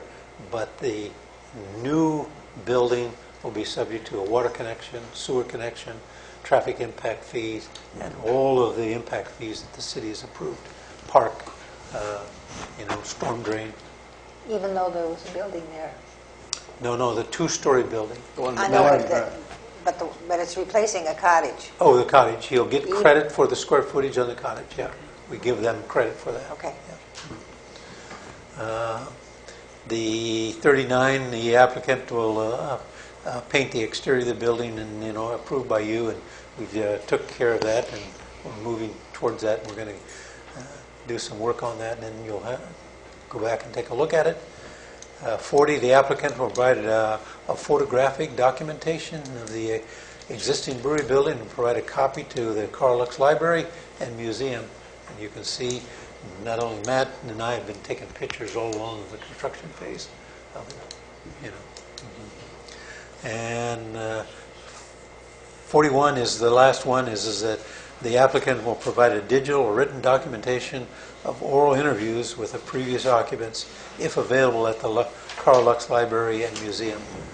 And of course we've had interviews with Richard Ponce, and as other people have stepped forward and says, I lived there for a while, we'll make the same attempt to interview those and then document that. Okay. All right then, yes.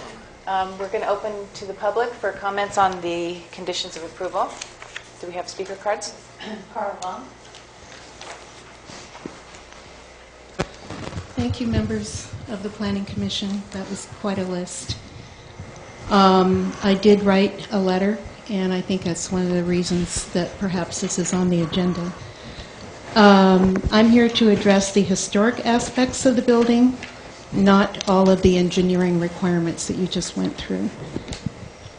The findings and conditions of approval for the brewery project have not been complied with.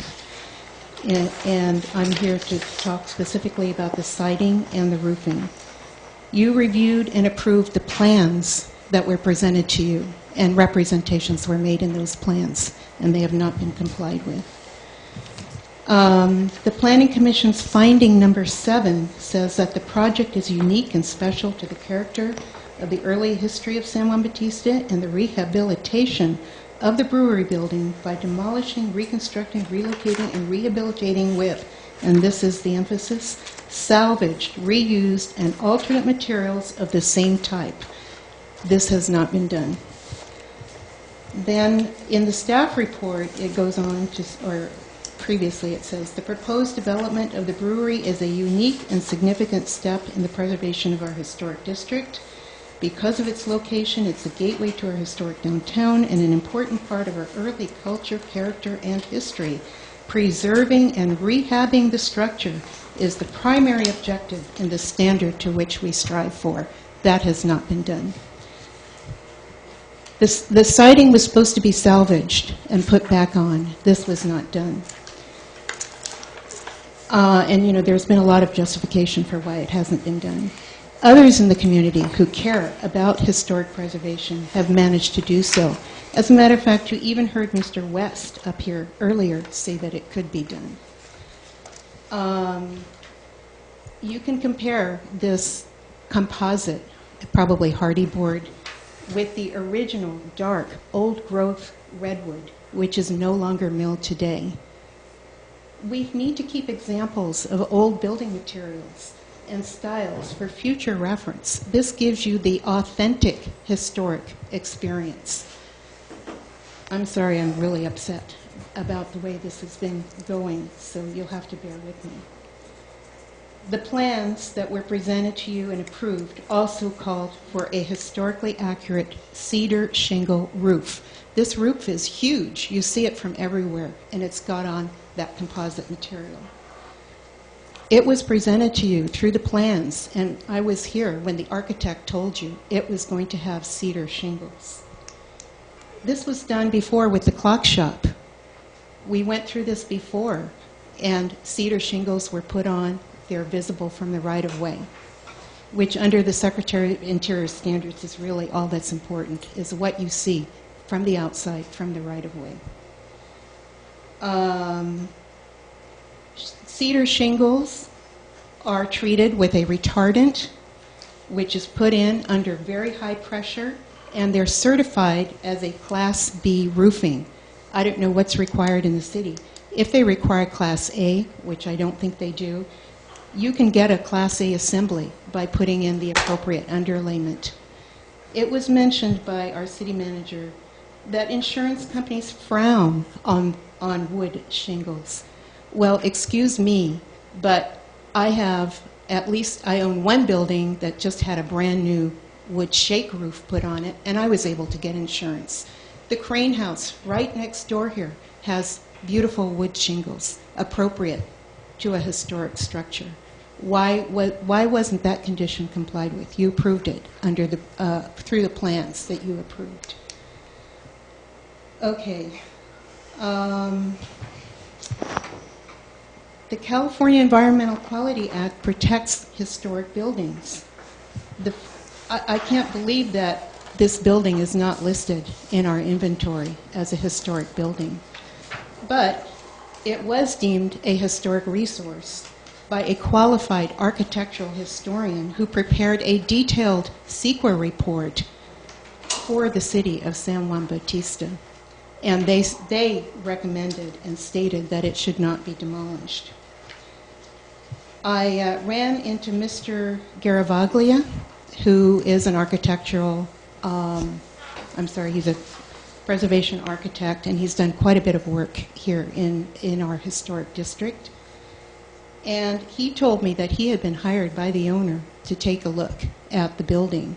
He did a detailed inspection, and he recommended, this is what he told me, he recommended that the building be raised and that a new foundation be put under it. However, shortly thereafter, he was terminated, his services were terminated. Okay. You know, the whole proposal to demolish this brewery and build a new building under the guise of it being a, quote, restoration is just a bunch of baloney, which you all know. And with all due respect to the manager, who has done many good things for the community, and I do respect him, but he is out of his element when it comes to historic preservation. He is not qualified to make decisions regarding historic preservation. And in the findings or conditions of approval, it says that the Planning Commission is supposed to make any changes, or, you know, is supposed to review any changes to the plans. The entire thrust of this project, in my opinion, has been expediency and a desire maybe to save the owner money at the expense of the community. I mean, this was a beautiful historic building, and it's gone. What we have is like a Disneyland reproduction, and it doesn't even have quality materials on it. I'm going to read you a short excerpt from an article from a publication called the Planning Commissioner's Journal, which is entitled Community Aesthetics and Planning, and I know you all put in a lot of time. I have served as a planning commissioner myself for many, many years. I served for 3 years on this Historic Resources Board. So I know how much goes into it, but I would just like to read this and then hand you a copy. This is the article. And it says, the modern American Planning Commission is the guardian of the public physical environment. When this responsibility is forsaken, all citizens of the community, present and future, suffer losses that are ecological, cultural, and economic, as well as aesthetic. The Planning Commission that does not plan to promote and protect the positive features of the physical environment is derelict in its duties and betrays a public trust. I'm sorry, that's how I feel about this building. I know you're all trying to do the best, but really, and the condition of the oral history has also not been complied with. Thank you. Thank you. I do apologize. I'm just very emotional about this issue because I really think we lost something beautiful. Thank you. All right, let's take more public comments and then we'll get to the board. No speaker cards? Richard just gave it. Oh, I'm sorry.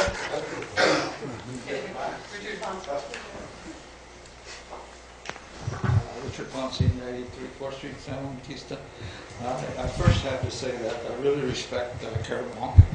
I worked with her on the apartment buildings coming into town, and the first plans was a disaster, and I think we did the best we could to make it a good project. So she has a lot of knowledge, and I really, truly respect her. But this building was a detriment to the city as it stood. It was a public nuisance, a fire hazard, safety hazard, health hazard. It was ready to fall into itself. Could easily have been condemned. I'm pretty sure if you would have asked for a permit to raise it, it could have been done. You all know, you toured it, you saw the condition of it. Underneath of it, I mean, it was like this, it was ready to go. I feel very lucky that the building was able, this gentleman was able to do what he did with that building. We could have lost it completely. It could have been something else there. I think this is a good project. I remember when I built my house, I had a pretty good master carpenter do my house, and I said, well, you know, I want this, I want that. And he says, Richard, nothing's impossible. If you got the money, nothing's impossible. It was possible probably to raise this thing, but I don't think anybody would put that much money into it to keep it what it originally was. So I think we got the best that we can possibly get out of that project, and I think we should move forward. The city needs it. Thank you. Thank you. Any other public comments? Okay, I usually defer to other members of the board before I speak, but I wanted to make a few comments before I let them jump in. Carl, I appreciate your response, and I appreciate the passion that you have for preservation. I learned a lot from you, and I unfortunately don't share your wholehearted passion for preservation, because I always think about the Secretary of the Interior standard, a comment that the standards are to be applied to specific rehabilitation projects in a reasonable manner, taking into consideration economic and technical feasibility.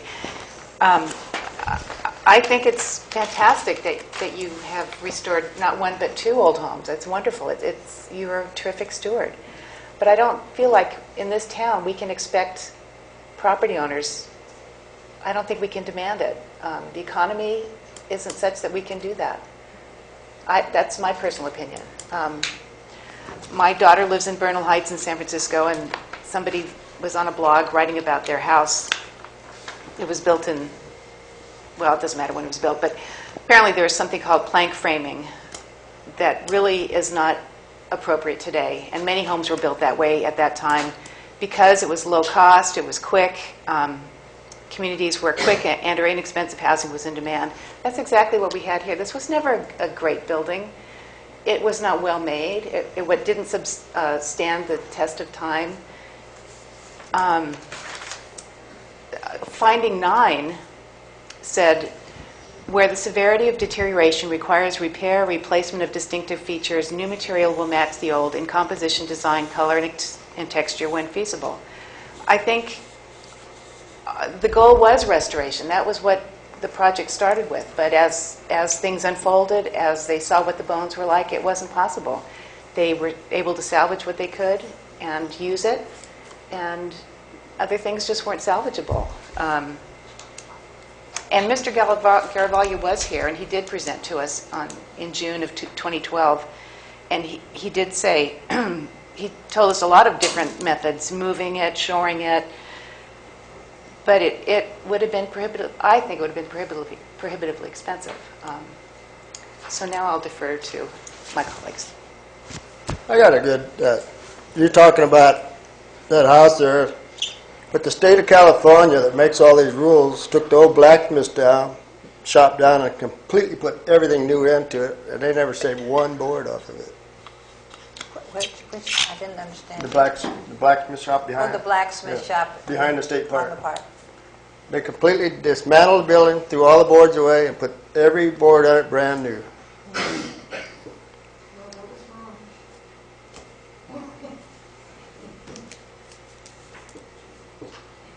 Any? Next. I might be next, but I think I've heard Ponce and Vanda, thank you for taking the lead on this, because I think you've expressed pretty much how we have felt we had to deal with this piece of property. And as Cara well knows, my own house and the wood that I was red tagged for is, I had to do that. It was a feasible choice to alter from real wood. That was brought before the HRB and back to the Planning Commission, and it was verified by their vote that that was acceptable for a house that was actually in the historic district.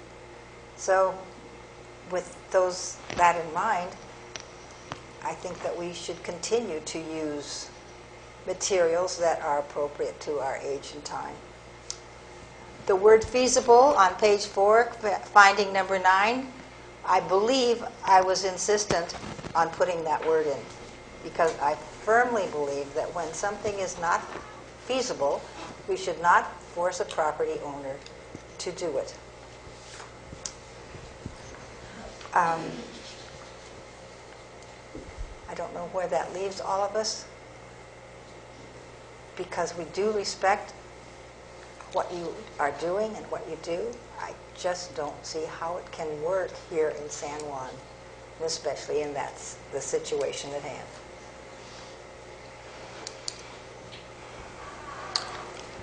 I want to thank everybody for bearing with us. I think it was important to me that we went through all the conditions. There had been some concerns about some of them, and I thought that by going through them one by one and addressing them, we could clear the air. In terms of the historical aspect of it, we live in a city of history, but everything ultimately reaches its economic life. And sometimes you can save something with major surgery, and sometimes you can't. I concur with Mr. Ponce. I went to the building with the commission, and he's right. That thing is ready to fall in to the pit below it. But using the old term of a reasonable man approach, everything that could be taken was taken apart. Everything that could be used is being used or will be used as the building progresses. It isn't completed yet, and that's why there's a pile of stuff in the back. but it will be used as much as possible. All we can do is using today's standards, make the building, I think, as close as we can to look like the original. We've just heard we've got paint now that will give us aging. We've got redwood that will stay. If you let it sit there, it will age. You can do it quicker with a cement wash or other new technical things that they use. But the thing was that we wanted to keep as much of that building there because that was in the entryway to the city. And I believe we have done that. We cannot please everybody, and there are, if cost is not an issue, you could go down and buy another building, take it apart, and use those boards. But that's not a feasible thing in this area because we don't have somebody with that kind of money. So the next best thing was a willing property owner that says, look, I'll take this thing apart, I'll build a new one, we'll use it as much as we can. It will still look like the old building. It won't have the patina of 100 years because you can't do that. You can make as much as you can, but it won't be that 100-year-old building because it isn't 100 years old. But it will still give us the flavor of San Juan Bautista. People who come through there from 156 will see a building in their minds that Mr. Ponce saw in the 40s. Clearly, it's going to look newer, but it will still be that basic building. Have the signs and have all the appurtenances around it. So I feel that we have gone through the conditions. We have seen where it was a reasonable approach to, I believe the word is reconstruction, not rehabilitation. And I think we're going to end up with a good product. Thank you. David? Yeah, I just want to read a quote here from Kara. What you said, that the building has become a laughingstock of the community. Well, I'm not laughing. And you say it's an eyesore, and I don't believe it is. I just want to, with all due respect to everyone here, all the hard work that we put into this, still I want to thank you for reminding everybody here that we have been doing our job. So I thank you for that. And the other thing is, we still have the brewery. That's all I got to say. I just have two more points that I wanted to make. As David just thanked you, I want to thank you again because it just reminds us, as we do work very hard. I mean, look at all these binders we have. We do all the reading. But you brought to our attention, more things to consider. The standards for reconstruction, item 5 says a reconstruction will be clearly identified as a contemporary recreation. I think we need to do that. Either a plaque or some sort of a sign, something in the building, somewhere we need to do that. And the other thing, we have interviews that were conducted at meetings, historical society meetings, of the people who lived in the building. And I can't find it now, Cara, but you mentioned that Rebecca and Wanda had been hosts to 4th of July picnics and Christmas gatherings and other events there. And I think that we need to interview you and who else would remember those, because that's a part of it that we haven't captured. That's an important part of the history of the building. So I'd like to talk to you about that at some point in the future. Any other comments that we need to make? Okay, I'm going to end that chapter of our discussion and move on to... But it says it's an action item. Ah. No. Didn't it say that? Yes, it is an action item. So the conditions were reviewed. Oh, the paint that we Yeah, voted the on paint. action, you're going to recommend to the Planning Commission that color combination G.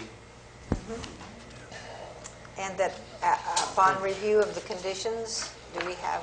That was just a condition. If something had come up that was illegal, immoral, or whatnot, and needed to be addressed, we could have shot that to the Planning Commission tonight. It's not on the agenda, but if something had come up as a result of this, we would have put it on the Planning Commission agenda. And that compliance document that Matt and I have prepared, you will be getting that back, right before we do the final, as a checkoff, before it's finalized and before the occupancies. Now, there are some design changes that are occurring as we go, is in the patio area between the two buildings. The owner wanted a little bit different. There was 4 pods there with landscaping, and raised things, and he wanted to change that. And I says, well, come you show me what you want to do, and then we'll bring it back to you.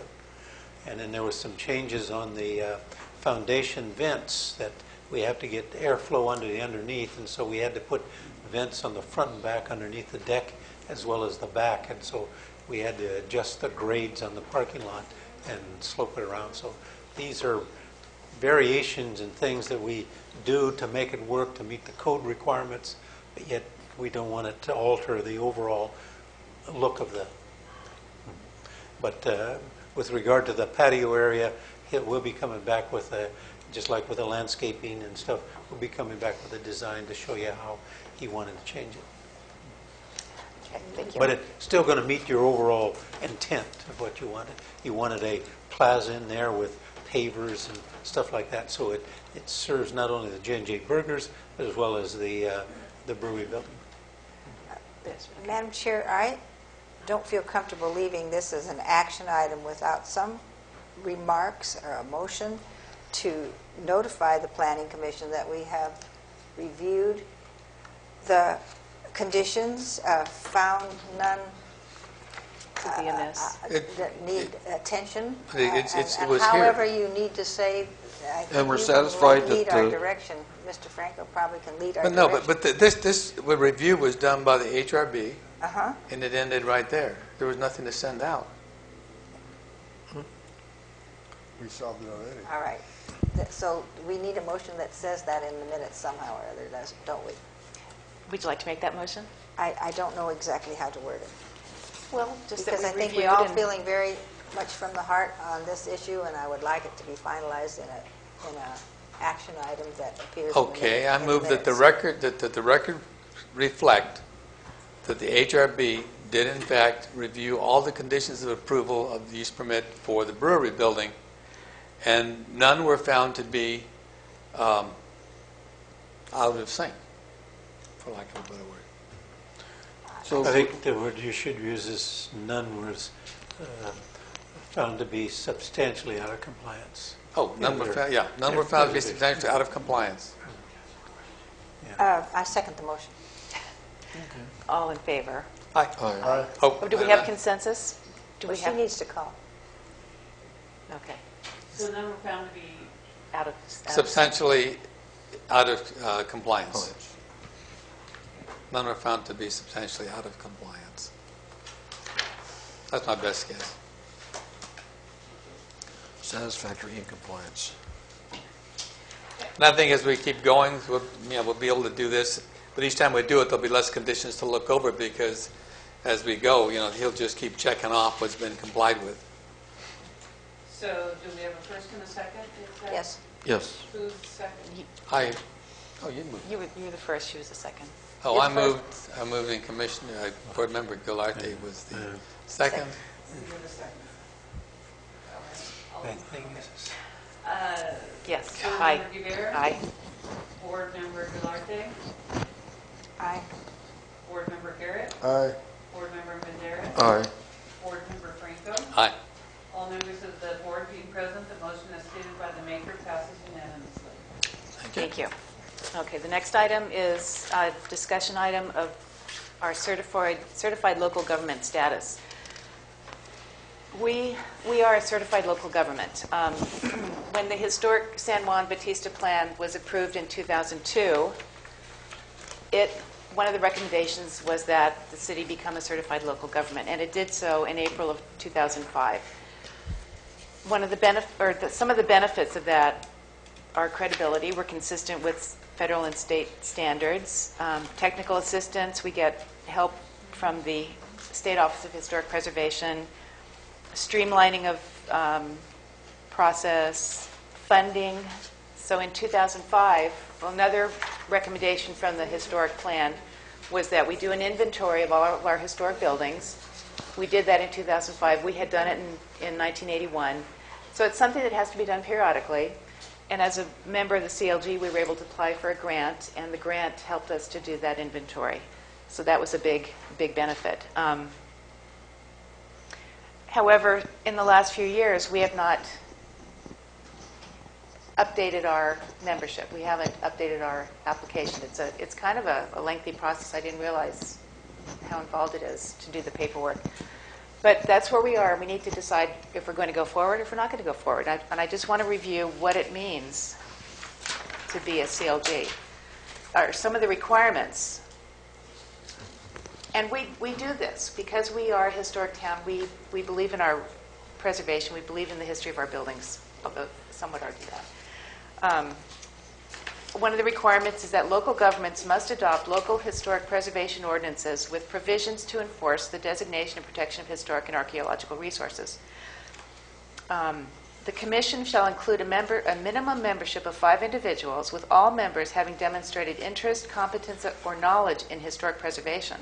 At least 2 commission members are encouraged to be appointed from among professionals in the disciplines of history, architecture, architectural history, planning, prehistoric and historic archaeology, folklore, cultural anthropology, curation, conservation, landscape architecture, or related disciplines such as urban planning, American studies, American civilization, or cultural geography, to the extent that such professionals are available in the community. The commission shall meet at least 4 times a year. We do that. Each commission member is required to attend at least 1 informational or educational meeting, seminar, workshop, or conference per year that pertains directly to the work and functions of the commission and would be approvable by the state. And in addition to that, an annual report shall be submitted to the state each year. So I've been pretty good about attending a workshop every year. But it means that each of us has to do that. And I just today looked, there's a, Cara mentioned it earlier, there's a Making Heritage Tourism Work for Your Community. That's perfect for us. It's a 1.5-hour online workshop. It's $60. I've asked the city before to reimburse me. The city has budgeted for that, but I don't know. I think too much, I guess. For each of us to do it, it's an additional expense. The grants, the 2013-2014 grant requires 40% local government match. So that means, and that had meant in 2005 that for the money that we received, the city had to match it 40%. So our city planner had to put in that time that the city paid for. So is this where we are going? We need to decide if we decide to continue. We need to fill out the paperwork. We each need to commit to do the time. It's doable. There are workshops. I went to one. You and I went to one in Monterey. We all did one online this year that was free. And I don't know if it's for us to decide or if it's for City Council to decide. But I think we need to just decide and do it because we have paperwork to fill out. And they're very gracious, very accommodating. I think they want to see us be a CLG, so they're willing to overlook some things, but what are we going to do? The fact that we're able to apply for grants for various historical related items. The city, we call ourselves the City of History, and we have just shown tonight, we have the members of the community and ourselves defending historicalness of the city as we individually define it. But in the aggregate, we are very supportive of maintaining the historical aspects of San Juan Bautista. If we wanted to do something later and we could use a few dollars extra in the CLG just for the expense of doing some heavy-duty paperwork by others, that would be a small price to pay to have more options open. Mm-hmm. Okay. No comment. No comment? Can we have a special meeting to do the application? I mean, the report? Mm-hmm. Just get together and for a couple of sessions and And then fill out the paperwork.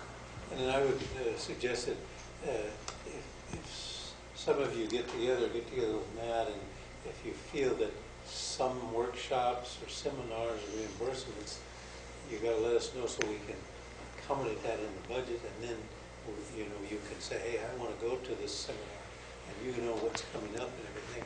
That can reflect that into his planning budget Okay. is a thing that's appropriate, because I think I've always used the word is our employees are the most precious resource that we have. We have to invest in them to keep them up to speed on training and stuff like that. This goes with the city council as well as the planning commissioner and the HRB. Okay. Please. I'd just like to comment on the grants, because I did write the 2 grants. We got one for $25,000 and later one for $5,000. And they are matching grants, but hundreds of volunteer hours went into those to make up the match.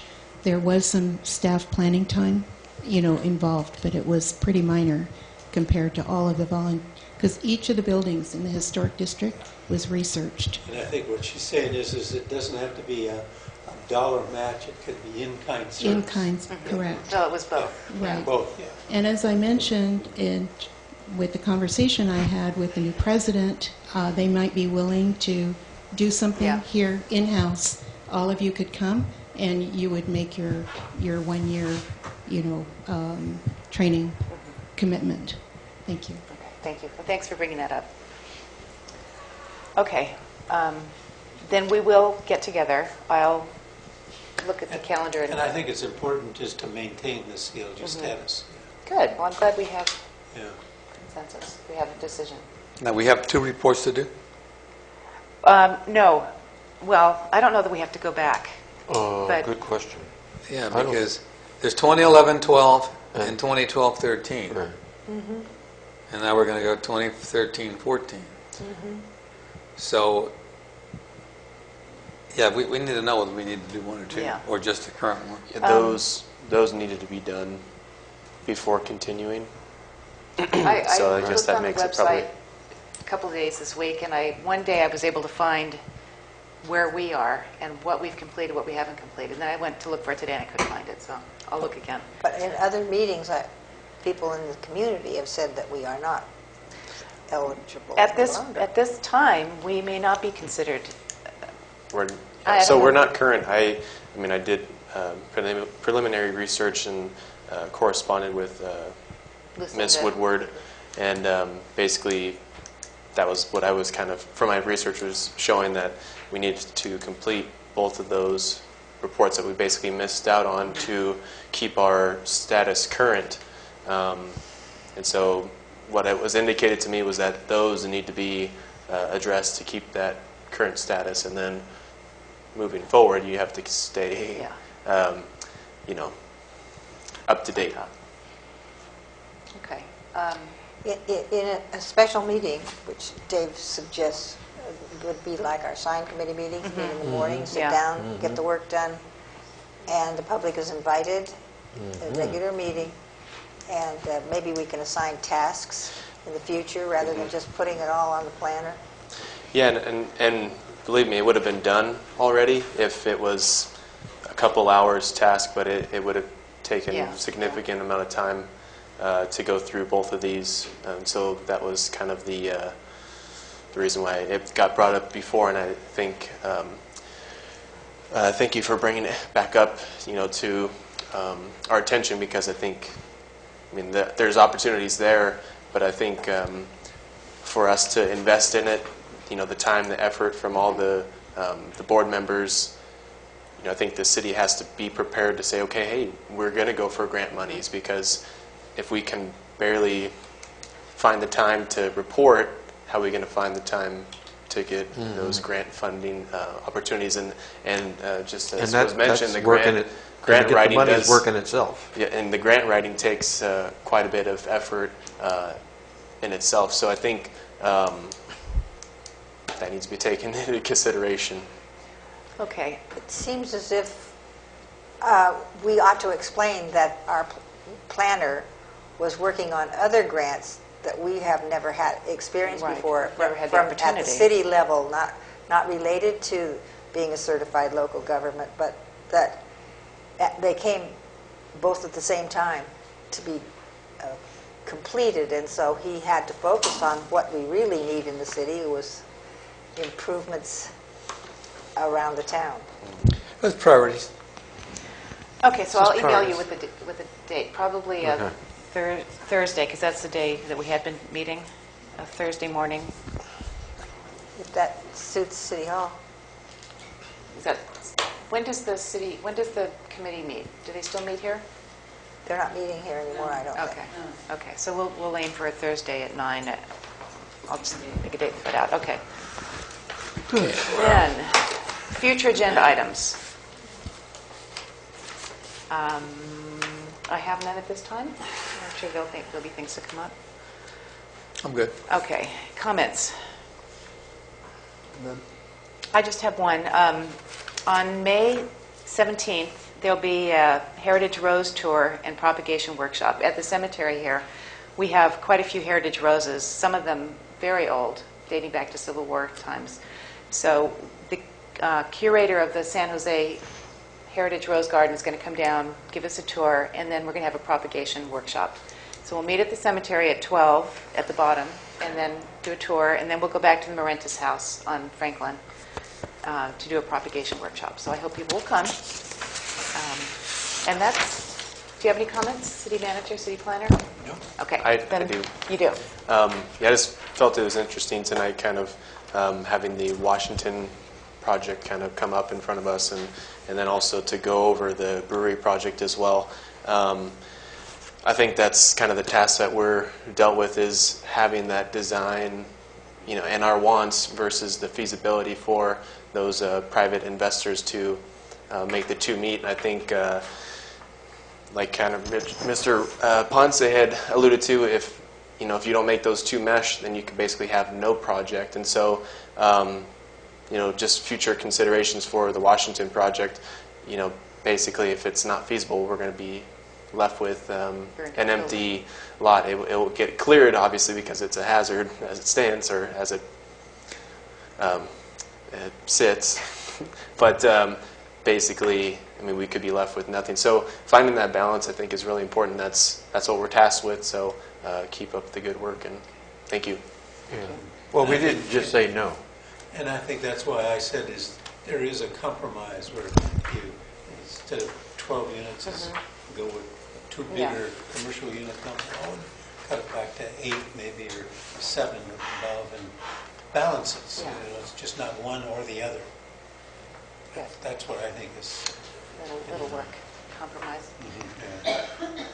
Okay, then... Well, I was just thinking, did we leave, do you think we left with, as far as closing that subject, is still open for more discussion and more work? We're going to roll up our sleeves. We're still working on this. Yeah, I hope that's what you're thinking. We serve the ball back to them, and then they have to serve it back to us. But Okay, I'm going to adjourn this meeting of the Historic Resources Board and pass it on to Planning Commission. You want to keep on going, Rick? Well, we've got... Do we need a break?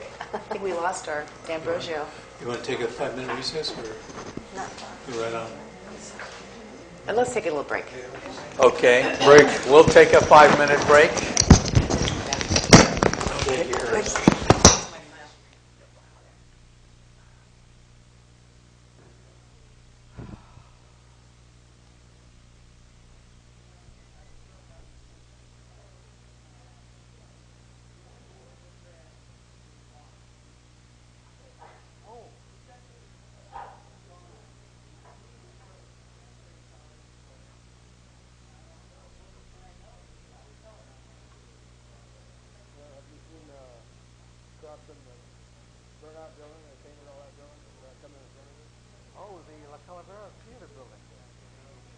I saw it from the side. I looked at it.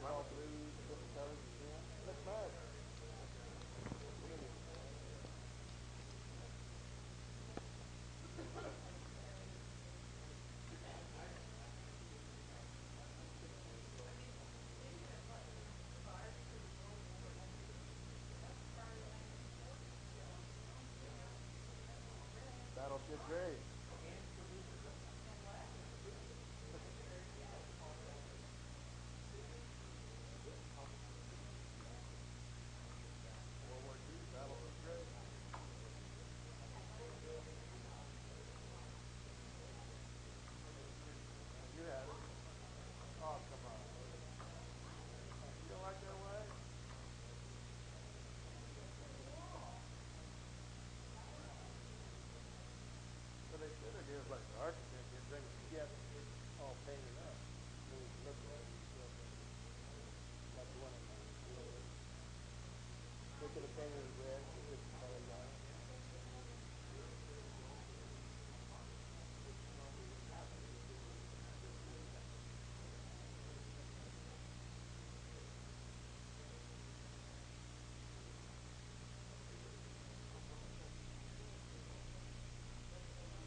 make any money with it. No. You don't get no sales tax?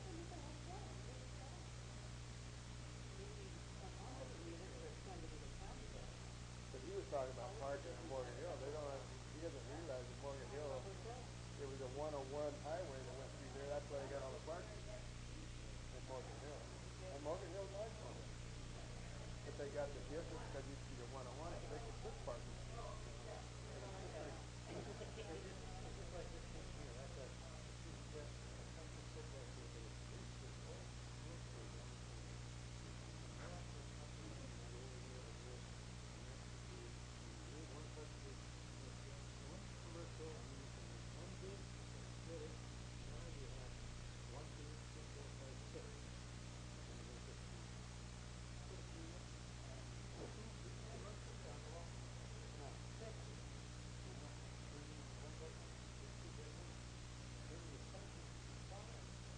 Yeah, you go look down there when apartments come in San Juan.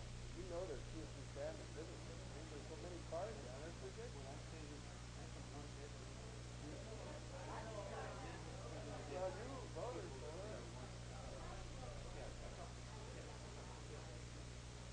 that's not good. That's supposed to be the gateway to, yeah, but can you imagine, that's the gateway to San Juan? I don't know. I don't know.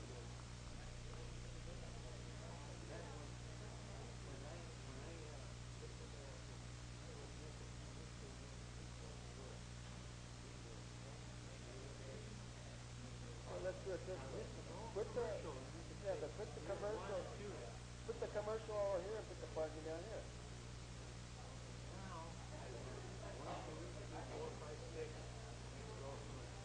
Look, move all this up this way. Put the commercial up against this. You got your parking here that could go in and out. You could go in and out that way.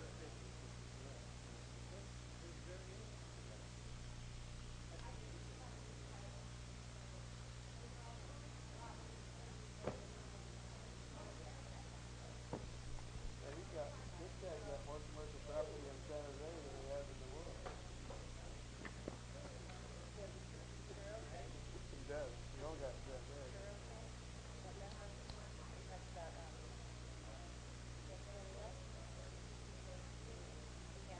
The burnout.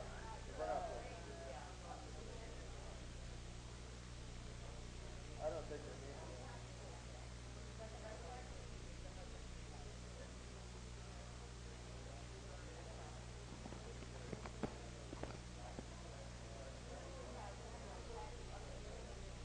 They're all here sitting a lot.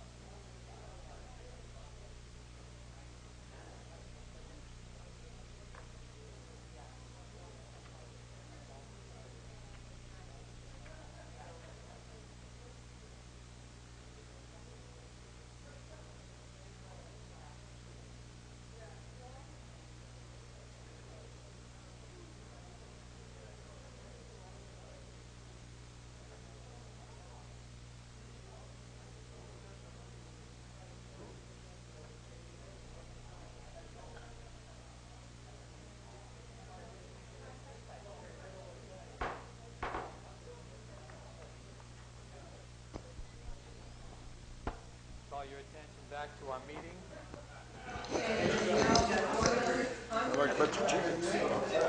Okay. Okay.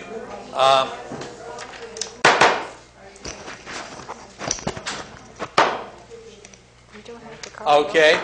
I'd like to call the meeting of the San Juan Bautista Planning Commission to order. This is the regular meeting of May 6, 2014. I guess we'll start with the Pledge of Allegiance to the flag.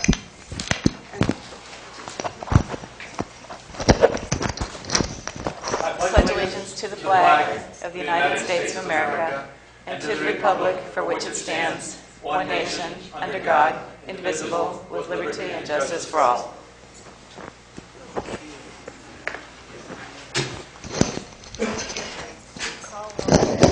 Commissioner, would you, Secretary of the Commission, would you call the roll, please?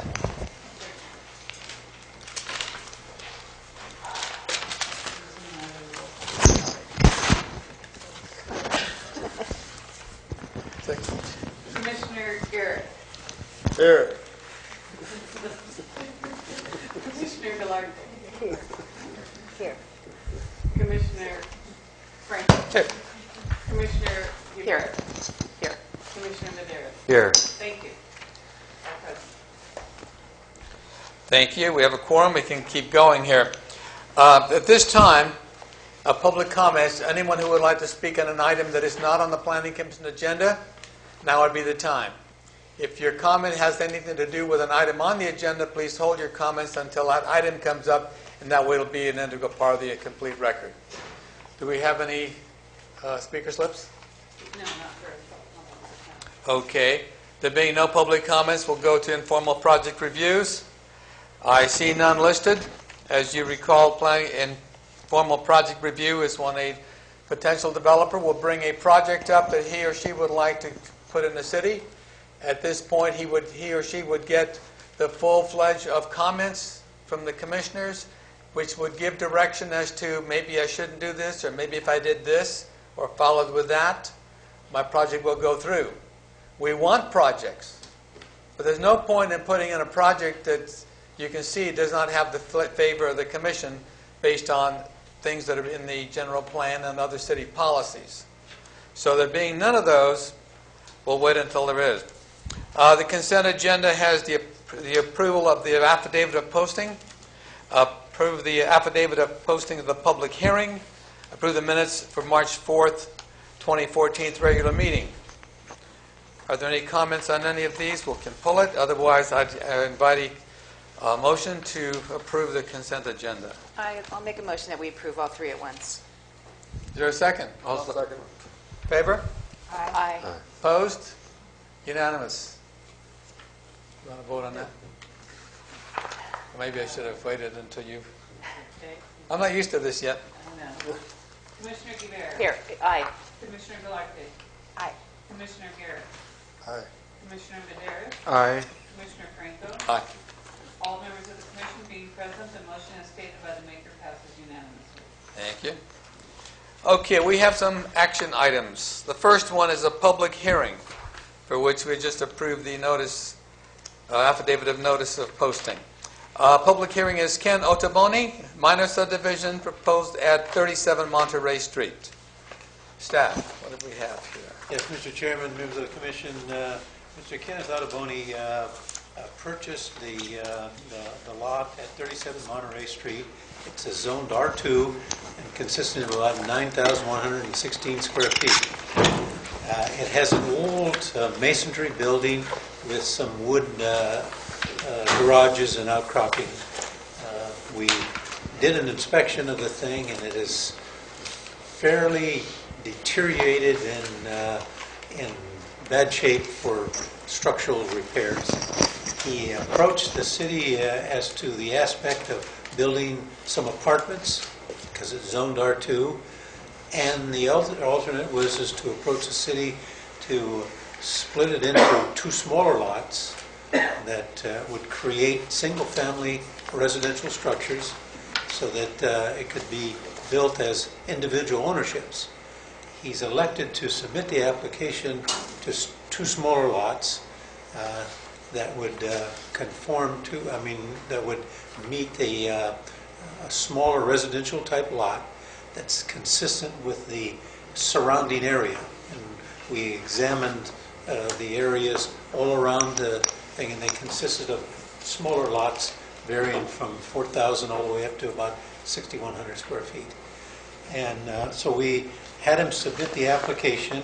He is here in the audience, and we've looked at it from the standpoint of our general plan to where the minimum setback of a residential lot is 7,000 square feet, and to split it down to where you have somewhere in the 4,000 category range is a deviation from the standard. But that deviation can be handled in terms of the smaller residential lots results in a smaller lot, a smaller building envelope, a smaller residential unit.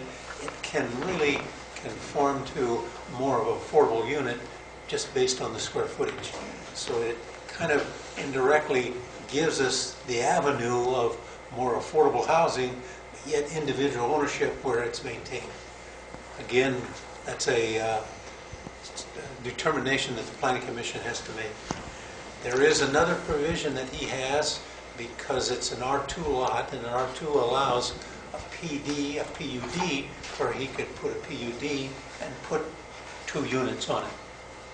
And that would be achieving very similar, but it would be a PUD. And a PUD, the nature of a planned unit development is it gives the Planning Commission a little bit more flexibility to determine lot sizes, setbacks, height restrictions, and different amenities like that.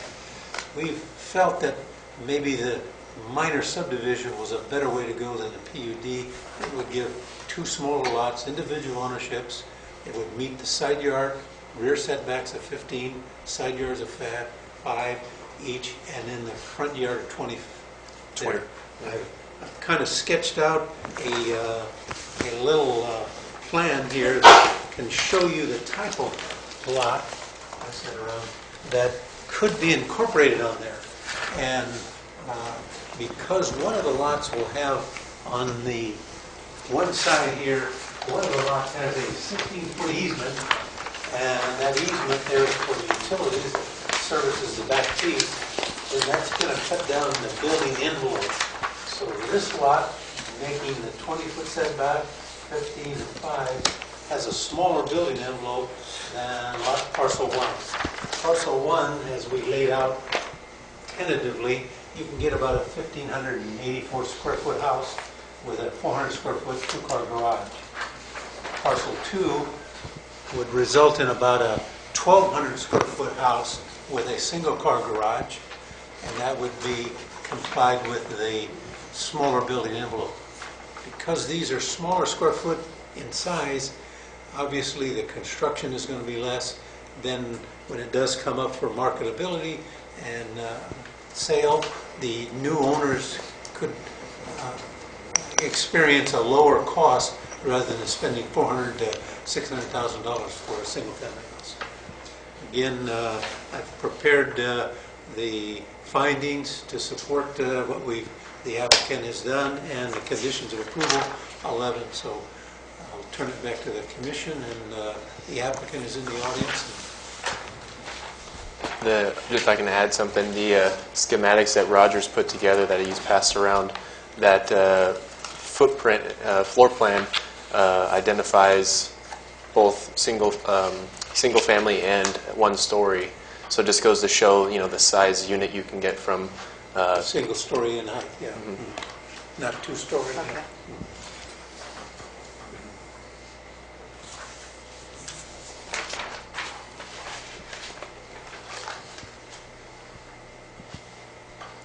Now, the existing general plan, that is our guiding light there, and of course it has, the program H1 where it says allow for smaller single-family lots, clustered duplexes, townhouses in the R2 zoning districts. That's one of the programs that we have. It doesn't say that you have to do it, but you encourage it. By smaller lots, it means that they're more affordable in nature. That's the general theory behind that program. Is to and we find a lot of jurisdictions, the old standard thing is, we need a 7,000 square foot lot or 6,000. But what we're finding now is that most people, if they want to keep their houses smaller, they don't need a large lot. They still need the front yard setback and rear and some open space. The other aspect that I always try to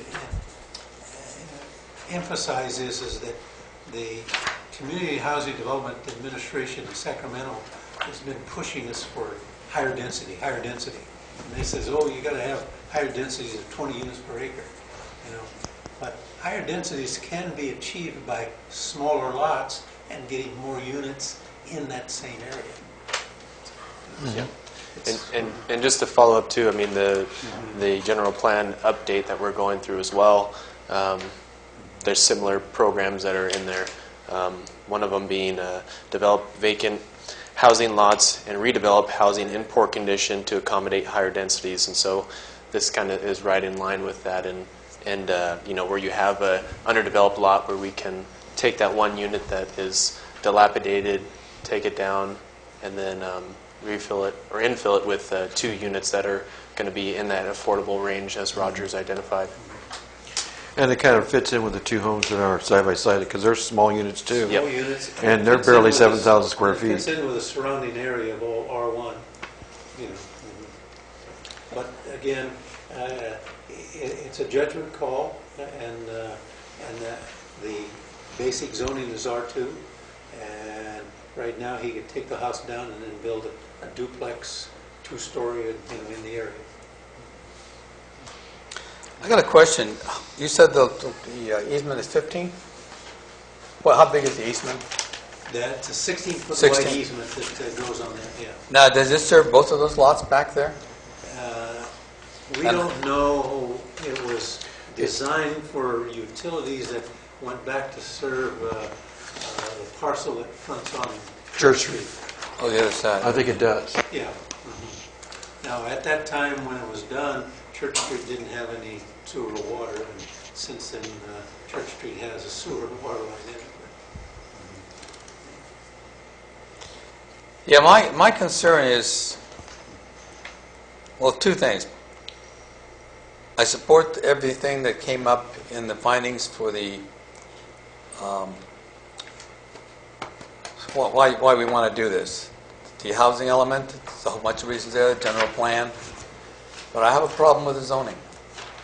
The zoning being the lot size and creating 2 lots that are less than the zoning district allows. And that does bother me. I know it's the end result would be what we're looking for. My concern is this the way to do it? And again, you want to make it a judgment call, I guess that's what you call it, but I do not want to be in a situation of creating 2 lots that are going to come to bite us later. That is my biggest concern after what we've seen in the last 3 or 4 months. And the litigious society we have. The idea is good. There's no question about that. Larger lots are paying an awful lot for dirt. And some people didn't have the option. That's how big the house was. But here you got a chance. And the other thing too is you have a single large house there, but somehow this thing got zoned R2, and that's a mistake. And in the discussions, no matter what way you go, if you do happen to create individual lots, it would be appropriate then to say that then we would rezone it back to R1, so it would always remain as an R1 rather than the R2. If I can clarify as well, I know this is something that's has come up during the general plan update, and basically what R1 is looking at is a certain number of units per acre, and so where you have these smaller lots, you're able to fit more units per acre. So it being zoned R2, basically R2, and that meaning you can put multiple units on there doesn't always necessarily mean apartments and things like that or duplexes. It just means that you're fitting more people in a smaller area, and so that's where you can get more density. So so basically you could still have a single family home, but instead of it being on a 10,000 square foot lot, it's on 4,000, just for an example, and so you could fit more of those in 1 acre than those 10,000. So that's where that zoning, even though it's still single family, can. What's the minimum lot size for the R1? For the R1, currently it's 7,000. For an R2, it's currently 8,000. But those are. So this is a city of larger lots. The city of larger lots. Yeah, the old houses. And small streets. Yeah. So what else could they put on this property? 1 duplex. Right. An R2 development would be an apartment, could be. With how many dwellings? Well, it's confined by the size of the lot, so you have to, if you go for more units, you have to have parking on site, you have to have open space on site. So there's things that confine you into how many units you can provide. I know Roger kind of had alluded to a duplex, which kind of makes sense for that area, but that's something they would have to look into. And generally, when you get that, as you say, you got so much parking and so much open space, then what happens is they put parking in blue and then the living quarters up above, and so then you end up with 2 stories. And I didn't think that was appropriate for the surrounding area. So you got to. Like I said, for all the reasons, this is right. Yeah. Yep, and I think also the context, I know with that specific neighborhood, Rogers mentions it, there's a lot of other single-family, smaller dwelling units, but also, just around the block there's a National Registered building, and so, you want to take that in mind as well, because you have single-family housing, and then you have a bigger duplex, and then you go down a few houses, and you have a National It's such an Registered awkward spot, building. too. It's at the intersection Right, yeah. of Monterey, third and Fourth. Monterey. Fourth and Monterey. Yep, yeah. so it's... So do we have any speaker cards? Yes. Kevin Kelly. Oh, Your moment has arrived. yeah, I'm the owner across the street at 37 Monterey. So I spent some time talking to Ken, so I like his idea of putting in 2 small houses. I'd rather see that than a duplex or an apartment complex, but in either case, Ken taking that house down and putting in the proposed 2 houses would really be a benefit, I think, to that neighborhood. We've had some issues in that neighborhood for quite some time. I've invested quite a bit of money in a couple of houses in that area, so I would welcome a nice change. So I'm in support of Ken's plan. Appreciate your time. Thank you. Jacqueline Raymer.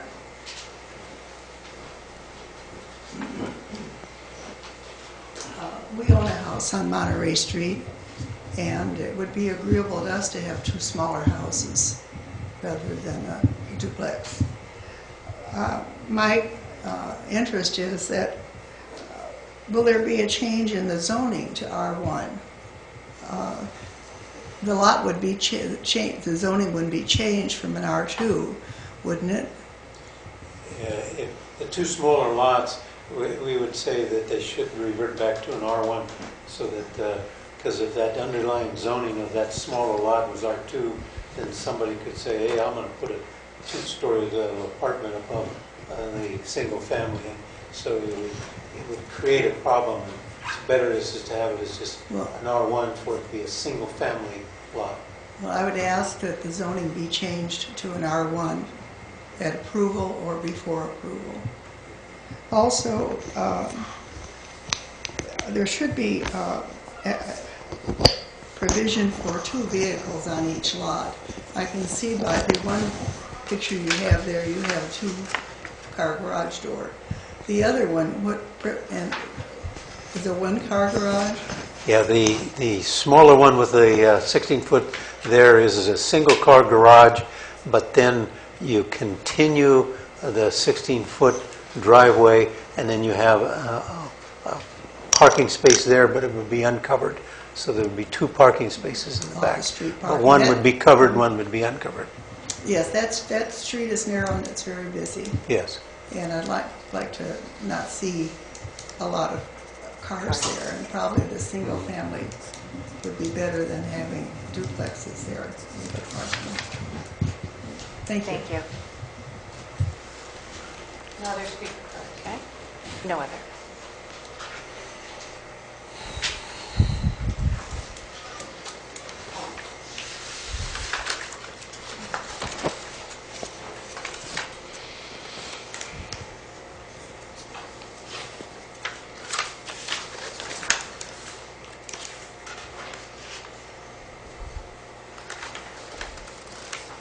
So would the size of this lot allow it to be rezoned to R1? It would be substandard, yeah. I think I know Roger and I That's what you were had saying. talked about this, but it being zoned, again, it has to do with the density and not so much the single family, because yeah, I know, let's say, they put the single-family house there, and they have, been awarded that 4,000 square foot lot. In the future, if they wanted to put multifamily on there, the size is restricting the amount of units that they can do, because when you add more units, you need more parking. You just don't have the space. I mean, for the single family, they have the space for just a single family amount of parking. And so if there was to be a secondary unit or a change to make it a two-story or whatever, to have it rented out, they would have to have more parking in it. There's just not the space for it. It's just not going to allow it. I know with the general plan update, the land use map is basically going to be kind of pulling a lot of those housing units that are the smaller size, and it's going to be considered a higher density because you do have those older lots that fit more folks in a smaller area. And so basically our general plan is going to be showing that even though a lot of it you see now is yellow single family, but looking at density wise, that's how planning is kind of evolving. So the single family, you always think of R1, but single family can also be in R2. It just has to do with the lot size. So I think that's something to. And I know in Hollister we struggled with 6,000 square foot lots for years, and we adopted right before I left a provision where we would allow for affordable housing, 4,500 square foot, and there were subdivisions that put in 4,500 square foot lots. They were smaller units, and it met the affordable index that we were trying to achieve. But they had selected certain little subdivisions to have all 4,500 square foot lots. Wow.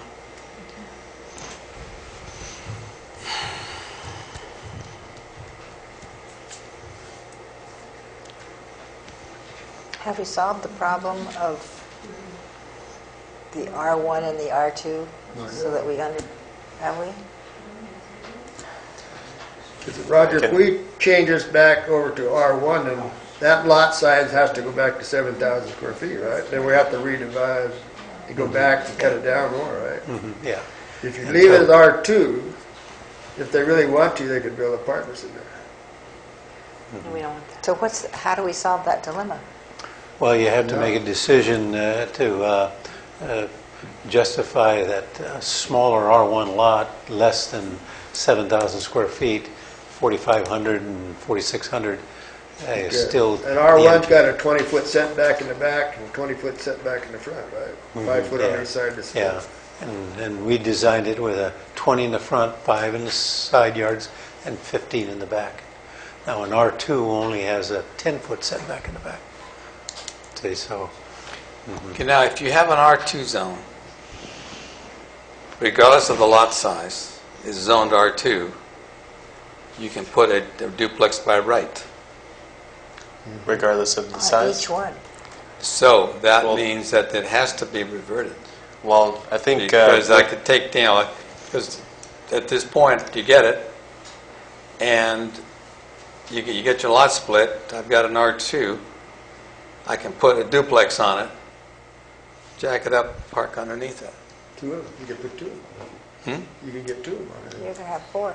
Yeah, then you could have 4. How you get? If you leave it R2. If you split that lot, you can have You can put 2, you can, Right. double Oh, up. 4 units, right? Yeah. Yeah, so that would have to go back to R1. That's why it has to if go to it R1 is first. approved, then it should be subject to rezoning back to R1, so it would always remain as a That way, single by family. right, you could only put the single family. A one single family. With the change in size In size, yeah. being already built into this project? Well, Or do they have to go through a special, He'd have to more go through the rezone. application, He'd have to go through the rezoning. more yeah. expense and... Yeah. You And have to go through there's a lot of Rezoning. existing R1 lots that are smaller than 7,000 square feet. And I think we did a lot line adjustment on 5th Street a couple months ago, and that was less than 7,000 square feet, yeah. But that means a new application, doesn't it, for Well, it would be a separate application. and a separate expense That's immaterial. I- The fact to is, us, the process is what we're dealing with. Yeah. It's the process. Don't worry about because the cost, the fees go up and down based on a council activity. All we can say is he has to get a reclassification from R2 to R1.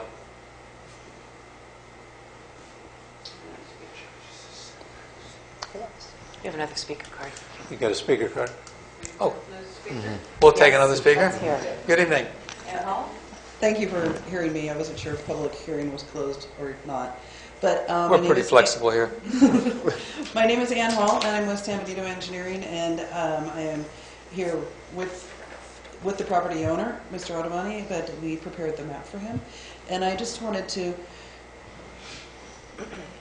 my concern with the rezone was if he goes through the process of rezoning, and then the limitation set at 7,000 square feet, will that not effectively negate the ability to subdivide the property? I mean, I think everyone wants to go in the same direction, which is to create housing here which is in character with the surrounding neighborhood. It seems that the neighbors are looking for that, and I think Mr. Ottavani is proposing to do what the neighbors, fit something into the neighborhood, which is the two smaller single-family style homes. If you wanted to build 4 apartments or a large duplex, he has the ability to do that right now without. I mean, it's already zoned R2, and he could do that without just by permit, by its existing zoning. So I understand where you're coming from in terms of the process, but is going down that process going to effectively prevent him from doing what everybody seems to want him to be able to do? So The way I would frame it is that the lot line division, the lot division would be subject to a rezoning. Okay. So this would be subject to. So the lot division could not be recorded until it was rezoned. And then you won't be in a catch-22. Because we can follow the process. That's. Well, no, the rezoning is tied to the permit. Okay. Or to the lot line, to the lot division. Lot line, lot split. Okay. Because I don't think, in that respect, I don't think the intent is to build, to come in later. But I understand the concern, because if the zoning exists, then there's nothing saying he can sell the property and somebody else can. See what happens if we leave that as an R2, somebody buys that house, they could put another apartment on the property because it's zoned that way. You could also put a single-family house on that property, a larger single-family house that won't fit into the neighborhood. They could try to, but we wouldn't have to approve it, right? Well, it would be an over-the-counter Okay. permit. And it would be a bigger home, and consequently, then if it's sold, it would tear it down. So it's kind of catch-22. We're striving for affordability, but yet. So the concern is the smaller lots and there being multiple family dwellings on both lots. Is that the concern? If it remains R2. So how about there just be a condition that they just remain that single family? They get built single family if the lot split is. But that's what I'm saying is we just if they do the approval for a lot division, make it subject to that they file for rezoning, and then it's corrected at the same time, and they file the rezoning, and when that's approved, the lot line's approved, and she files the map. Yeah, that's all they have to do. But and just to clarify, filing for the rezoning wouldn't also require then a variance to R1 zoning because of the smaller lot sizes. Would it be easier? No, the lots are created by the subdivision. Okay. Or could you condition the lot split to only build single-family home?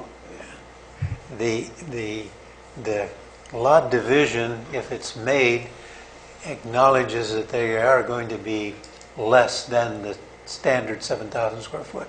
Okay. Just as long as, like I said, it didn't. So the justification and the findings support that to make the findings to support the lot division. Now, it's the zoning has to be brought into conformance to their findings that they're single-family lots. Okay. And that's fine, and as long, like I said, I just didn't want to start a process that was just going to run into a dead wall at the next step. So. No, it's a pretty simple process, isn't it, Rogers? Yeah. Well, what makes it easier is the fact that you've got the subdivision. Right. The intent of the planning commission is there. Yeah. And then, because the intent is there, the rezoning would fly. And then everything, all the chips would fall in there. And then that way So while Ann is preparing the final map and doing all the stuff, the application to zone 9,116 square foot lot to R1 from R2 can go. And she can't record the map until that's complete. And do you need a general plan amendment as well? It's not consistent, it would be consistent. Well, we're going to change the general plan. But I don't know what their timeline is. Well, Okay. Is there any other speaker cards? Okay, there being no speaker cards, I'll close this public hearing here and get back to commissioners. Commissioners, where are we? Want to start this end? okay, I'm in favor of splitting the lot and making it R1, period. And single-family unit and single story. If we can accomplish that, I would support it. Ditto. Yes, and on number 11, if we finally get down to the conditions, I'd like to see a new single-family home instead of new home. And number 11? How does that sound to you, Mr. Frank? Oh, Is that more specific? makes it very clear. I like the idea that this whole thing is a lot greener, isn't it? Not so many lawns, not so much water, not so much building material. Well, let's look at number 10. Okay. Drought-resistant landscaping and irrigation. How can we exclude having lawns? Can we do that? Sure. So what do we say? I mean, drought-resistant is so vague. Environmental. No, we don't want that I either. think they can put a turf area in, but it's got to be very small compared to the overall. In other words, we don't want to end up what happened on the corner of 3rd and Monterey. It's all lawn. We want a smaller footprint of turf area and more drought-resistant plants.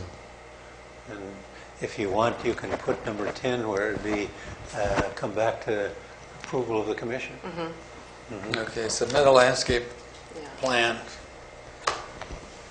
It's number 12? No, 11. Oh, I know. 10. So we're just going to change number 10? Subject to PC approval. Yeah. And it's too late to do that for the properties on First Street, huh? Yeah. Yeah, well, we didn't. The drought hadn't hit us so hard Yeah, when that came through. Okay, what we need to do here then is. However, I have expressed your intent to the owners of the First Street property, and he acknowledged that, and he's going to comply with that voluntarily. Also, tell him to keep his water on the side, Yeah. on the grass, not on the Yeah. street. I guess what we're looking for then is that the applicant submit a landscaping plan consisting of drought-resistant landscaping on each parcel and water-efficient plumbing fixtures, etc. All that is on a landscaping plan. So we're looking for a landscaping plan that comes in here for approval, and that's before he gets the final permit. Medium density in our design. That's number 10. I think, I just soon redo it. I mean, forget the plumbing. You want a landscaping plan that includes plumbing, what kind of bushes you're going to put on there, how much grass you're going to put on there, and if the commission doesn't like it, we'll say you cut back 20% or something.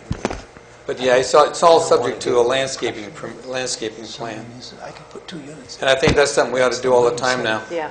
90% of the people. They got R2. A duplex. Okay. Any other comments, folks? R2, this is R2. This is a tough one. None. Okay. There being no other comments, I'll call for a motion. I'm not sure it's clear. I'll make a motion that we split the lot into... Oh, Here's a resolution. there you go. You got resolution. Resolution on top. 2014 double X. And we've gone over all the Resolution, where is it? environmental qualities. Right here. Yeah. Okay. Wait, one. You're going to make the motion, huh? Well, are we accepting this as it is? No. Well, that would be, if you support the minor subdivision, that would be the resolution that would say. But aren't we doing the R1? Are we rezoning it? I better not make okay, a we better resolution. talk about talk about the additional conditions then. Yes. Okay. 12 would be is that the lot line adjustment. Is it, but it's already built in, isn't it? No, but On the resolution? That came up on the discussion. Okay, so 12 would be, The lot division would be subject to a rezoning application from R2 to R1. okay, applicant shall apply for rezoning from R2 to R1 for both lots.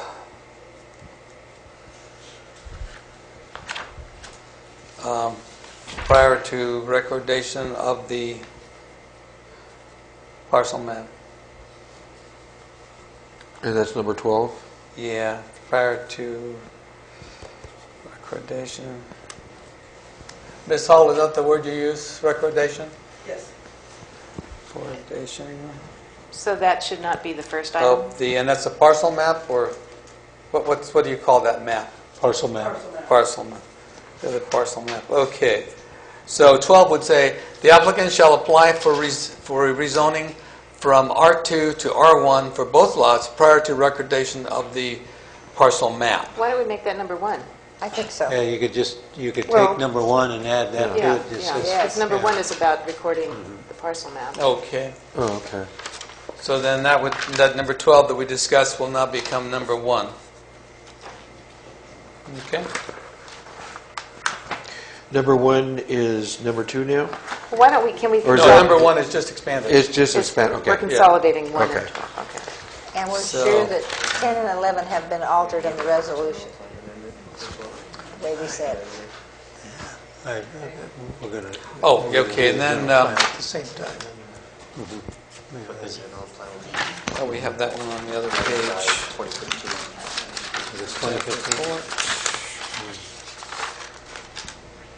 And then what they're proposing doesn't jive with what our... Do we have to accept the fact that it's exempt from secra? Or You that got- just you got- all, it's all already, the resolution takes care of that? I believe it took It's in care of there. that. It's in there. Okay. Rezoning. Yeah, we and do general it in one big package now, so we Okay, don't lose good. anything. Okay, okay, so then number plan. 10, Catch 22. we'll change that to be And I know you probably don't want to change all. applicant shall Yeah. Number 2. submit Oh, This is all... Oh, okay, a yeah. landscaping plan. Right. Type of higher densities. That's why I said this is in the definition of that in the general. It says medium density can include both R1 and Okay, But you can always have density below... utilizing water efficient, okay, Yeah, using drought yeah. resistant, drought tolerant landscaping, drought resistant, You were yeah. Drought tolerant. drought tolerant landscaping. Landscaping. It already says that. No, we're rewriting it. Somehow it didn't get up there. Water efficient plumbing fixtures. What's the best way to do that? Okay, then it's okay to using drought tolerant landscaping. Wait, I thought we were going to have... Still on the page. Oh, Yeah, we want the landscaping plan. yeah. So now we got to do the actual wording. Okay, drought tolerant landscaping, efficient plumbing fixtures, water efficient plumbing fixtures, lighting fixtures, irrigation, those on each parcel. Continue this or table it until, just so we can make sure we do the right. Because up here we said, okay, that's what he wanted to use. He wanted to use drought tolerant And subject landscaping. to planning commission? Yeah. Right, that's number 10. Number 10, subject Right. to, Planning shall commission. submit landscaping plan for approval by the planning commission Right. prior to final inspection. Right, So we're taking this 10 number 10, to be yeah. this 10. Right. Okay. That's, they both support each other, yeah. From the DPC for staff report and the, for approval and the resolution. Like create flowers parcel. prior to final Mm-hmm. inspection. So nothing, nobody moves in until everything's done. Right. Yeah. So we're not going to get caught with that Yeah. again. Okay. I know you caught all this, planning commission secretary. No, but we can give her a copy of that, couldn't we? We'll fix that. Okay, any other one we want to work with? What I think Matt and I were talking about is that if we could continue this to the next meeting, and we'll come back with the exact wording to make sure that it's consistent with what our zoning, our general plan, and your intent to division the line. You know. But that doesn't hold to anything from, what about proceeding as far as the owner goes? Mm-hmm. Well, he can't do anything until we resolve this. Yeah. I just think we'd Till the next rather, meeting? rather make sure we got it all dialed in. Dialed in. Because if we do it right the first time, there's no chance of messing it up. Yeah. If We know your intent and everything. We just want to make sure that it's consistent with our not only It doesn't the hang them up existing, but the later. new Yeah. general plan. Okay. But at the same time, they can make applications, Yeah, they can make headwork and make do their work, application. Yeah, get ready for it. get it in work. Yeah. And we'll be getting ready for Mm-hmm. it too. So, and then when it does come back, is it maybe we'll have everything so that you can act upon both applications at the same time. Okay. Good. So, do I have a motion for continuance? Yes. Second. Call for a vote. And that way that we can meet with the owner and find out what's the best way to do it. Yeah. Commissioner Guerrero. Aye. Commissioner Gallardo. Aye. Commissioner Garrett. Aye. Commissioner Medeiros. Aye. Commissioner Franco. Aye. All members of the commission being present, the motion as stated by the maker passes unanimously. Okay, so that makes this public hearing continued to the Continued. next regular meeting of the Planning Commission, which is on June. Oh, we're that's, gonna change that's that. to be discussed also. Where we, where the The resolution will next be regular brought. meeting, whenever it may be. Yeah, Okay, we'll decide on the resolution. you can see that the commissioners do in fact take these things seriously, and there was a lot of planning issues tied to this one. And I hope to see it all resolved here. Okay, the next public hearing, it's a continued public hearing, continued for the last couple of years, a sign ordinance. Staff, give us some good news. Well, I think we got all of the regulations in there. The only thing that's lacking is and Matt's going to hand out, we got this just the other day from the gal that wasn't available at the time when we sent out the agenda. But these are the draft guidelines, and we wanted to kind of go through that, and that's consistent with what you guys approved in the sign ordinance. And we wanted to make sure that So this is chapter So- 7. this Yep. will be chapter 7, yeah. So one of the students that worked with us through the general plan, and this will be a later item during the agenda. One of the projects was to update our design guidelines, and I expressed the need for us to have our sign design guidelines updated to reflect the presented draft municipal code, or sign code. And so what the student has done is basically has taken our existing design guidelines for signage, pulled a lot of that stuff, made it more concise, and then also brought in those new additions and changes in the municipal code update, along with giving some examples of each of the type of signage, breaking down the square footage for different zoning district signage requirements and so forth. So basically got this in draft form on Monday and wanted to give it to you all this evening so you can look it over and give your feedback, and so we can get something that is going to be ready to go when the municipal code, sign code is ready to go as well. Okay. But since we just got it, we can't really... Right, yeah. But... so we can't do the rest of the sign code? What's that? We can't do the rest of the sign code until we put this with it, right? We want to make sure it's consistent. We looked at it, but... First of all, I would rather see San Juan Bautista pictures in here. Exactly. In the guidelines. Exactly. That's a good point. Yeah, we could go take the picture and crop them in. Yep. But sometimes if we don't have them, and somebody's got one, this gives us a target to... Oh, sure. Here we go But again. this isn't part of the sign ordinance. This No. is No, it's a going to be guideline. in the design guidelines. But it's- the sign code does reflect this. Yes, it does. Yeah. Yeah, the sign code is going to make changes to other ordinances and policies. So we're going to have a sign code that says, 7.5 feet high, and the other ones, the policy might say 6.5 feet. So we've got to make sure that the policy says 7.5 feet high. So if we're talking on the same sheet of music, because you don't want an applicant to come in and say, well, it says here, and this is adopted by my city council. He's right. And so is this So adopted. you want this document to comply with the sign ordinance? Yeah, we're making not it the sign ordinance to comply with this document. No, the sign ordinance, as a law, will be established, and everybody's going to have to comply to it. And so since there are parts of this that do not comply, it'll bring it into compliance. So at the same time, when we adopt the sign ordinance, we'll adopt the changes and ask the council to... And the commission, through all their hearings and stuff like that, have referred to is that it will conform to the San Juan Bautista design guidelines. You have it several places in there already.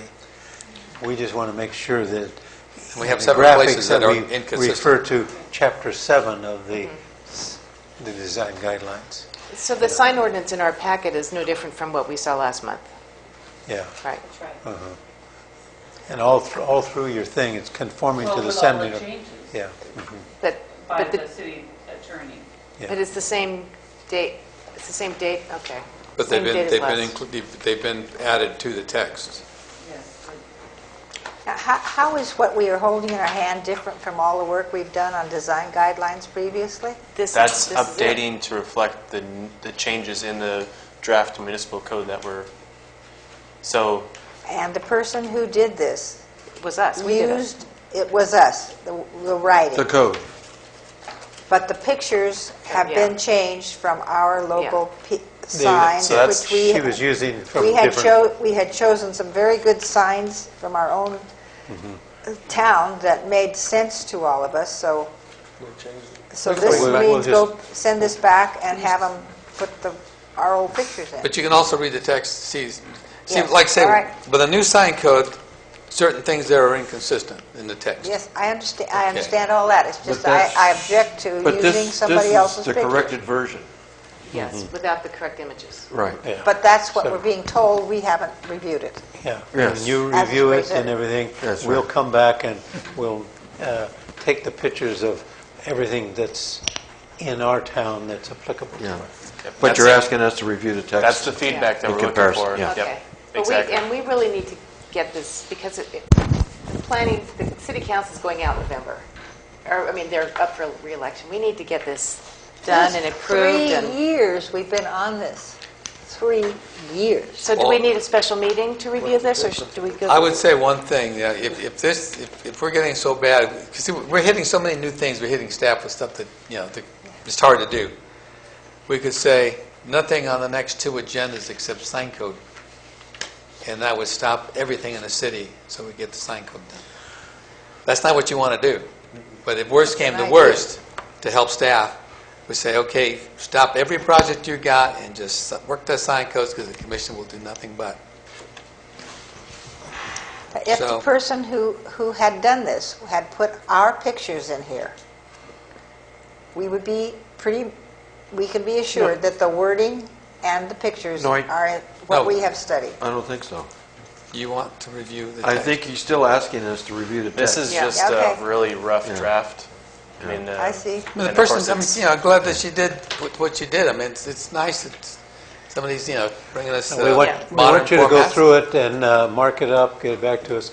We'll, in the meantime, we're going to be working on the new photos to crop in there. Okay. Yeah, Georgiana, that's the first thought that I had, but that's the whole reason why I'm giving it to you tonight is to get that feedback, because for me, it makes my job easier if I can direct somebody to say, hey, go walk down 3rd Street, look at this specific, then you could see it in person and you can have that connection. And so I'm glad that that's the same feeling you guys had this evening, but that's the feedback that we're looking for, and making sure, of course, that this is consistent with the draft code. Right. Do we want a special meeting then before we meet next month? I think it would be, if I can make a recommendation, because the student's going to be finishing up beginning of June, so earlier the better to get them to work on it. Okay. Tell the professor not to pass them, While we complete the annual report for the GLC, CLG. CLG. Yeah. Oh, yeah. So what? You'll get it. So in order to expedite this, shouldn't the students be told to take our pictures and put them in these spaces? No, he's going to do it. They will be told that. They will be told that. Larry, you volunteering to do it? Yes. Oh, great. I'd be more than happy to donate my time, Matt or whichever one. I'll walk with you around town, point to sign, I'll be happy to take photos. Well, but we have them already in the design guidelines, pretty much. Not all of them. Not all. No. Yeah. Okay. Mornings are good for me. Okay, when do you folks want to do this? This is May. Today's May 6th. We're going to do it on the CLG time? Well, what if I start working on the CLG and I'll just start working on it. Well, we were supposed to, and we didn't get very far with it. So why don't I we? volunteered. What about May 22nd? Or what about May 15th? Is a Thursday. I won't be here. I think I was in conflict. I won't be here either. I had a question regarding signs. I didn't realize we changed another agenda item. Oh, we're still on signs. We're on signs. Yeah, we're still good. I just want to see my calendar. And I lost my calendar app. I actually have a sign question. Given all of the restrictions that we put on business owners for proper signs, is there, I've noticed that we have a sign in town, it's pretty much where everybody drives by on the entrance to town addressing fracking. And right there. it looks like it was done by a 5th grader. It does not. It's a political sign, Yeah, we spend all this time trying to make our town look presentable, and that's about the biggest detraction you can imagine. Where in the sign code is making the city ugly addressed? I realize it's on personal property, but it's a temporary It is on sign. private property? Personal. It's on private property. Was it We permitted? can't enforce that now because we don't have a sign. Right. Was it permitted? No, we have a sign code. Well, we got the existing sign code is still it's a into political effect. sign. Yeah, we don't worry about what it says. We worry about where you put it And for how long. and how big it is. It's a 4x8 sheet of plywood. It's a big sign. We could, I don't think At the crane house right there. the next time would be The Kemp the House. 21st, Wednesday night, 21st, For what? 22nd, Thursday Oh, night. do we want to meet in the evening? You mean for the update, In the review? mornings? I was or- thinking morning. Yeah, okay. Even the business people know that we meet on the morning. Yeah. Special. What day was that? 21st, 22nd, 20th, 21st, 22nd. I won't be here on the 20th, but I'll be here on the 21st. Okay, on. let's do, Okay. that's a Wednesday? Yeah. We're changing to a Wednesday.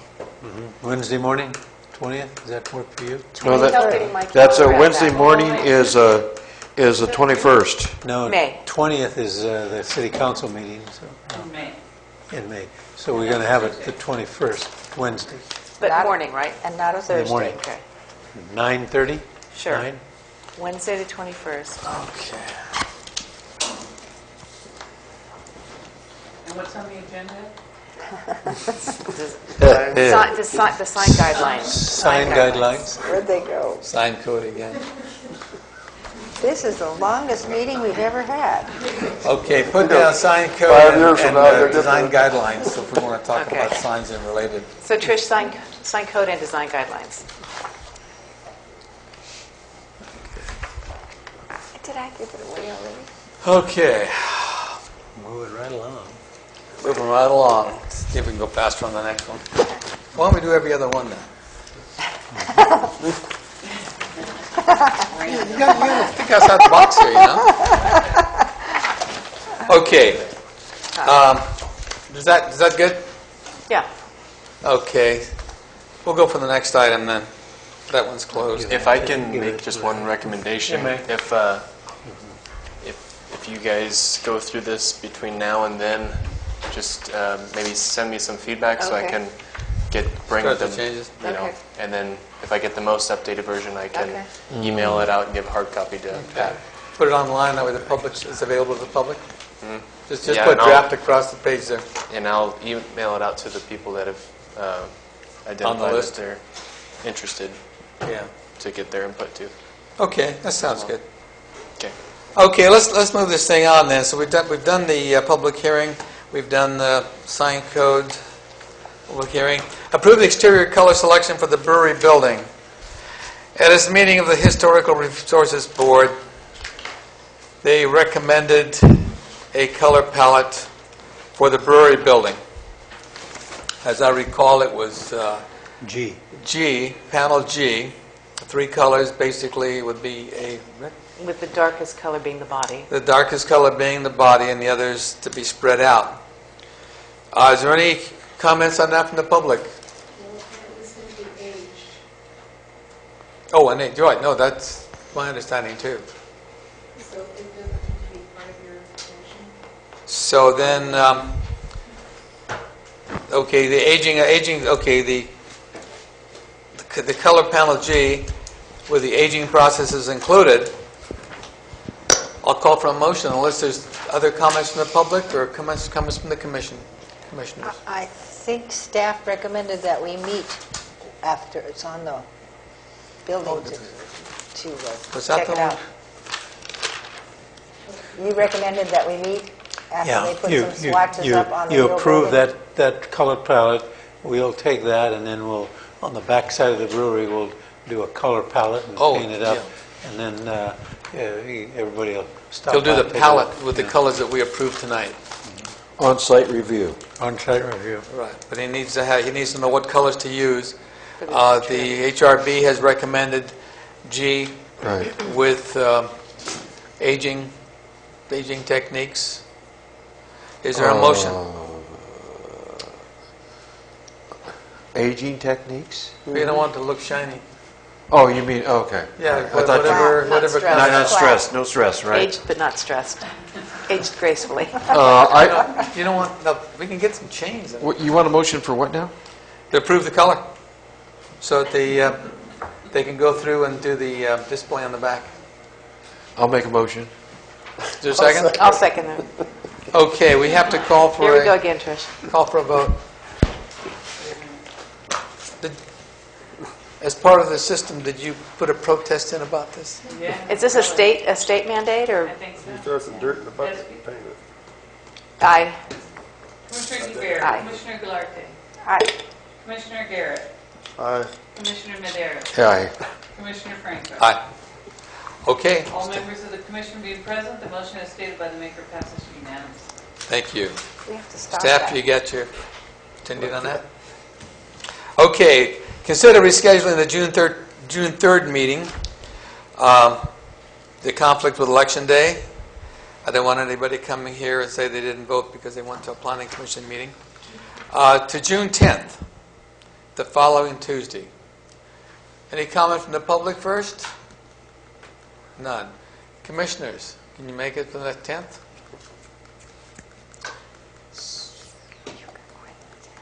Probably. Hate to say this, but I'll call for a motion on something.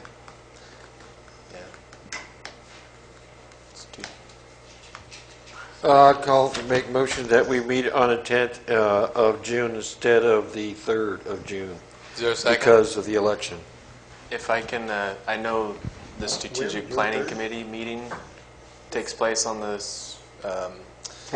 second Tuesday of the month in this room, but I'm sure this group take precedence over that. So What planning committee? The Strategic Planning Committee. I think At what time? they could join us. Oh yeah. What That's a time? good idea. They meet at 6:30? 6:30. Yeah. Yeah. So We'll I'll still just be here. That's right. Could set them up What's the date? The 10th, in the June 10th? fire room. I don't know if I have that. So I'll just wanted to. Tell them state law says there will be a planning commission. And we're going to start at 6. Yeah, regular meeting. Yep. I'll be gone that month. Okay. So you can vote no. Somebody has to So break we'll this. give him an You excused got it? absence. From May Okay. to June. Okay, so we're going to now meet on the 10th of June. It'll be a special meeting because it is not a regular meeting. Okay, National Preservation Month selection. Every year we recognize National Preservation Month by asking the council to designate Preservation Month in the city, and we also find a person who has done significant stuff to their buildings in the interest of the city. And this year we got to Mr. and Mrs. Fredman, Dimitri and Kitty, the owners of the Vertigo coffee shop. It has gone from 4 walls and a roof to a nice outdoor patio with an oven for pizza. It looks like it's got a little herb garden there. Chairs for socializing on the inside. The smell of coffee is great. So that was the recommendation of the committee that we established to do this. We put together a letter to them notifying them that they had been selected and that the council will be making a presentation at its meeting on May 20.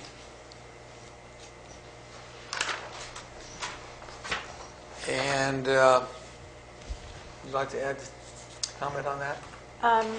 No, but Trish, you have the shorter version of the certificate, right? Not the one in our binder. I emailed it to you again today. Isn't that what I put at your places? Oh, I don't know. I didn't even Yes. Two look at versions that. of it. Okay. One with She had 5 signatures and one with 1. Okay.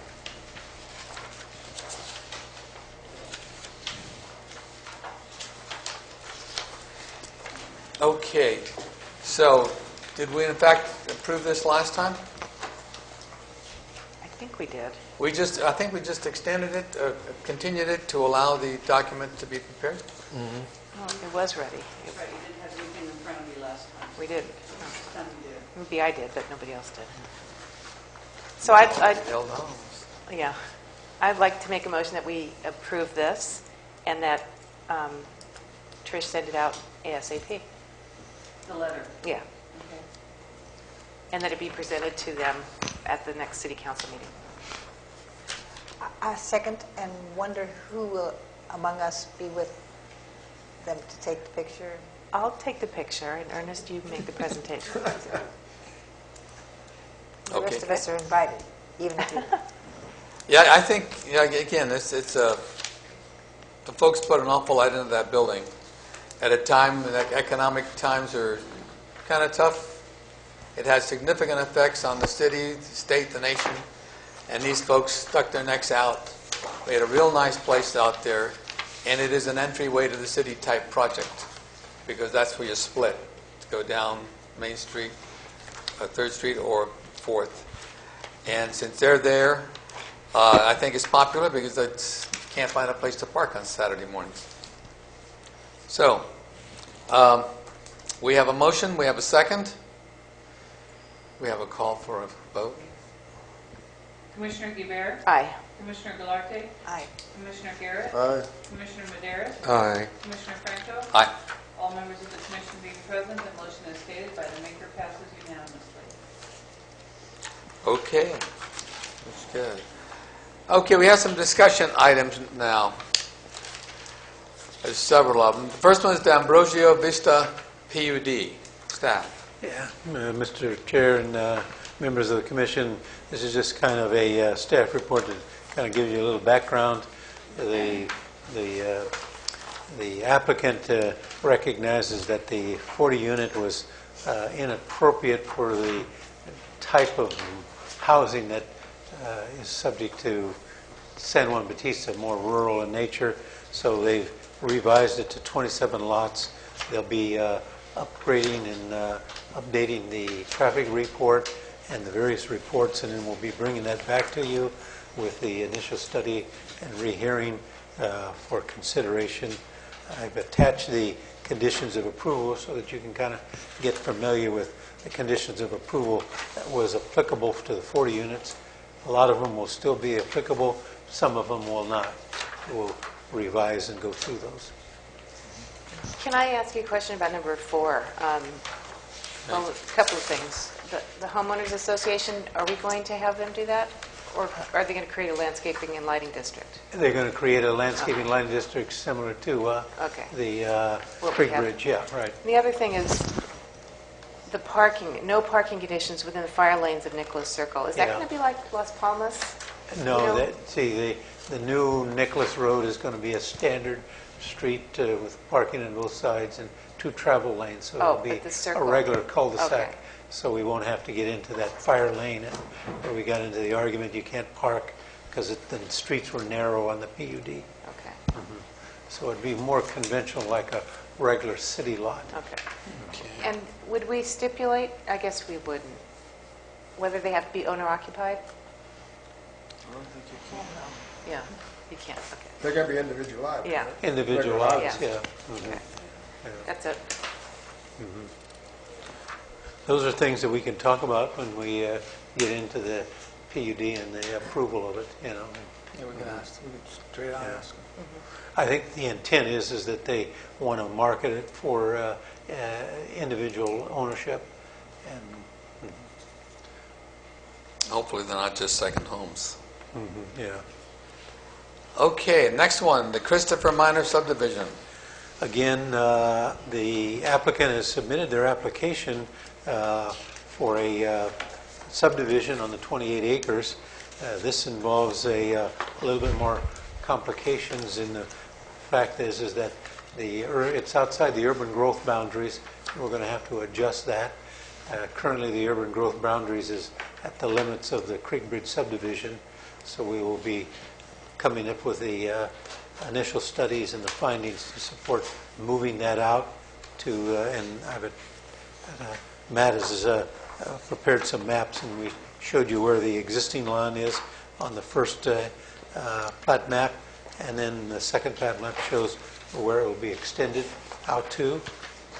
And then the second part is that the general plan has this as agriculture, and it will require that it be changed to residential.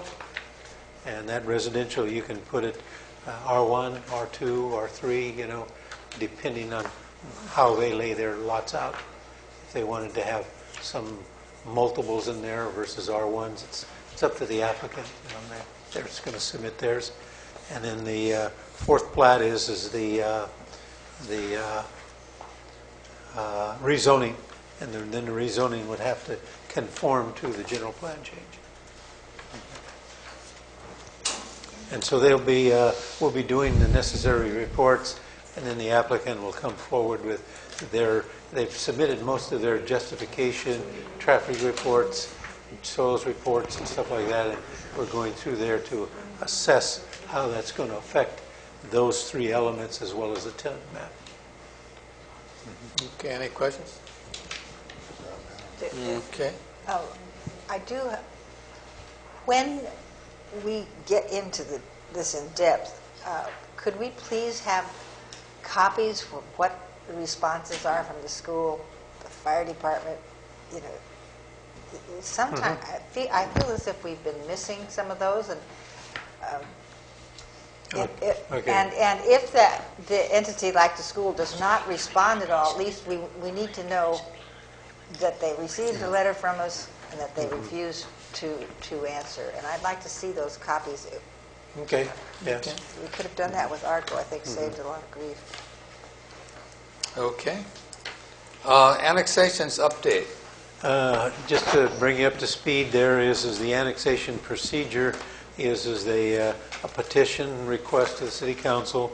Then once that's done, then the annexation and the project descriptions, and then it goes forward and matriculates through the LAFCO approval process. Okay. Any questions? If anybody in the public has a comment, just holler. Okay. General plan and EIR update. Mr. Chairman, members of the Commission, over the last month, in April, we had an open period for review on the general plan draft that went from April 1st to the 30th.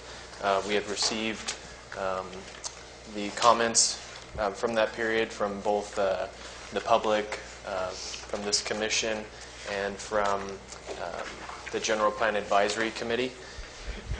We're going to be working on getting those comments incorporated into the general plan draft itself, and we will be looking to have an administrative draft accepted by the Planning Commission and City Council during the month of June.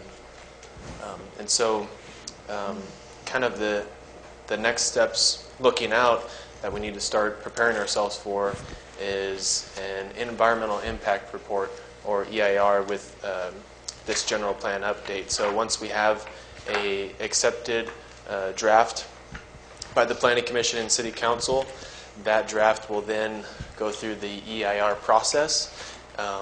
Initially, I've done some research to get a sense of what the ballpark figure would be for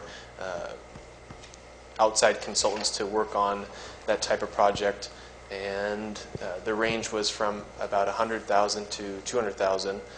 And kind of since we've contracted with Cal Poly with the general plan update, and since they've worked on many general plans and many cities have asked them if they did EIRs, and in the past they hadn't, and over the past few years they have started to work on those. And so Cal Poly has given us a quote.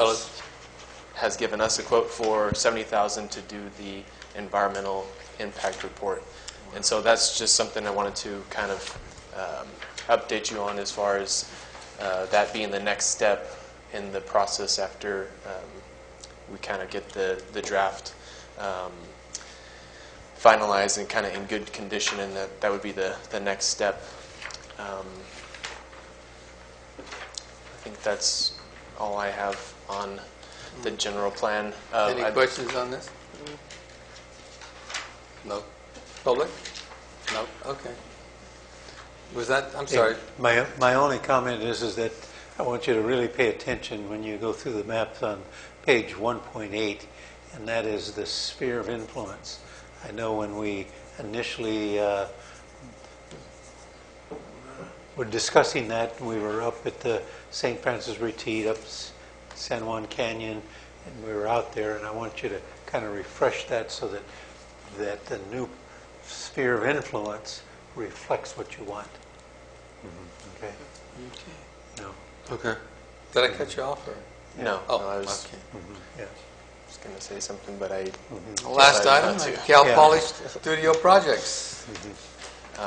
So just to give you an update, this is something that's kind of evolved that I didn't really expect. So the majority of the students that were helping us out with the general plan update, there were 17 of them.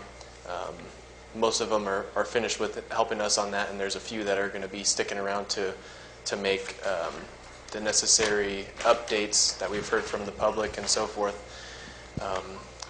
But there's a third quarter studio where the students have to take a project and basically, and I think they have to take a part of a general plan or some kind of project to make it or implement it.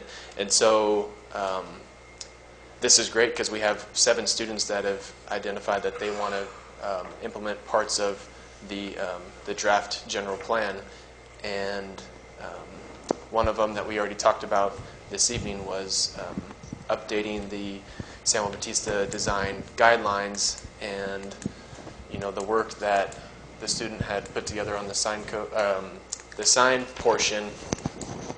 I mean, I think it's a great help because we've been pretty bogged down with a lot of different activities going on, and I was able to ask that student to say, hey, this is something we need right away, and obviously it's work in progress, but it's something that the city is benefiting from. Second one would be complete streets, and that's an update to the San Juan Bautista Municipal Code. Trish had handed out some attachments that were not included in the packet, and basically they're just kind of food for thought. That's some more reading material to take home. But what was included in that was some information to update our current municipal code that we have, but also propose more definitions to, like, bicycle parking, for an example, that really gets specific and is going to be implementing the general plan's complete streets components. And that's what that packet was, and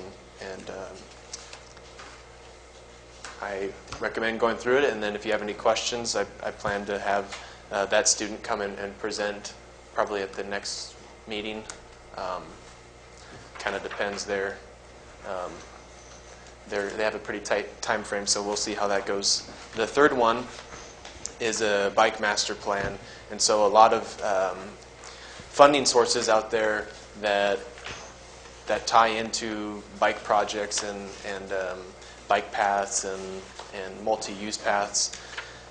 A lot of it's tied into having this plan. You show where you're planning to make these type of investments, and so that's something that's really important for us to make those connections locally, but also regionally. And as we all know, there's a lot of folks that like to come to San Juan Bautista to cycle. They go up to Fremont's Peak and kind of make their way around, as well as there's a lot of folks that bike around town, to do their day-to-day activities. So that's really important. There's another student working on an economic strategy plan. I know that's something that's come up several times, and that student I've kind of directed to talk to different groups and committees. I kind of pointed to Richard Ponce to kind of connect with the San Juan committee. Another student's working on gateways and roundabouts, basically trying to identify the 3 main gateways and what those could look like as far as pulling people in from the different ways into San Juan Bautista, but also how to direct them to the places they're looking to go to. One of the bigger ones that's very exciting is a parking study. I never thought this would excite me so much to have a parking study, but the student's been coming and putting in several hours walking around, basically doing inventories of where the biggest demand is and so forth, because that's a lot of the information we're going to need to have to say with the project that came earlier in the evening, hey, this is going to be your contribution so we can secure these public lots that are strategically placed around town. And as well, Commissioner Franco had talked about bus parking and just organizing and being on the same page with the mission, the state park, and the school district. to basically provide parking for both the residents and visitors. And then last but not least, a farmers market feasibility study. I know this has come up several times with the strategic plan committee. What does it take to have a successful farmers market? And so that's what this student's working on. I know there's a farmers market that's taking place this weekend, which that student will be there to kind of get some survey and initial feedback to see why is it that San Juan Bautista doesn't have an ongoing farmers market that totally makes sense. So that's what that student will be working on.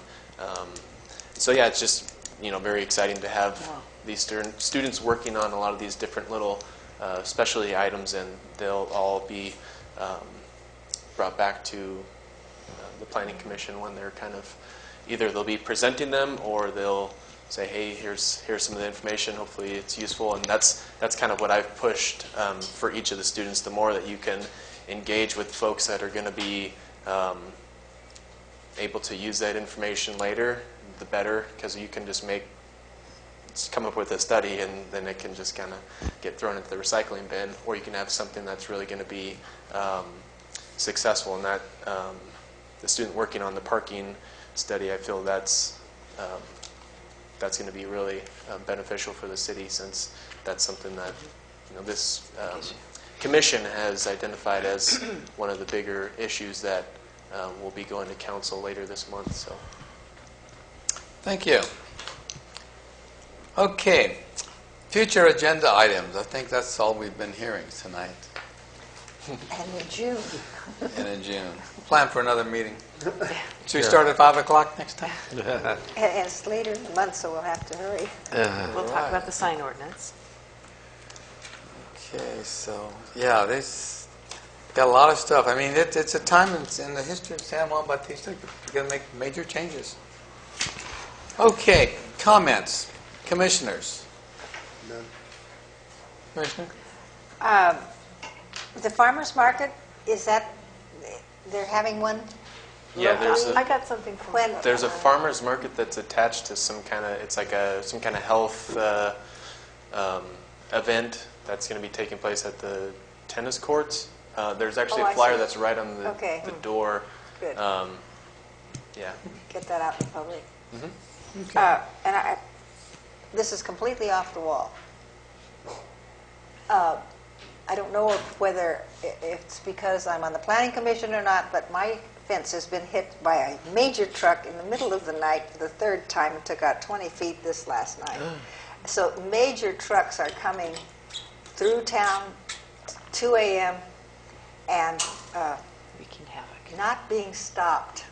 Don't know how it happened, but It took out some landscaping. backing around in order to get around where it's going. You in the turn middle on of the night, Donna. and I hope it's not because I'm on the planning commission. You need to call Highway Patrol and get those spikes. And just put a sign up there. Yeah, that's right, popping tires. Yeah, it's a question of enforcement, and they come cutting through here early morning hours.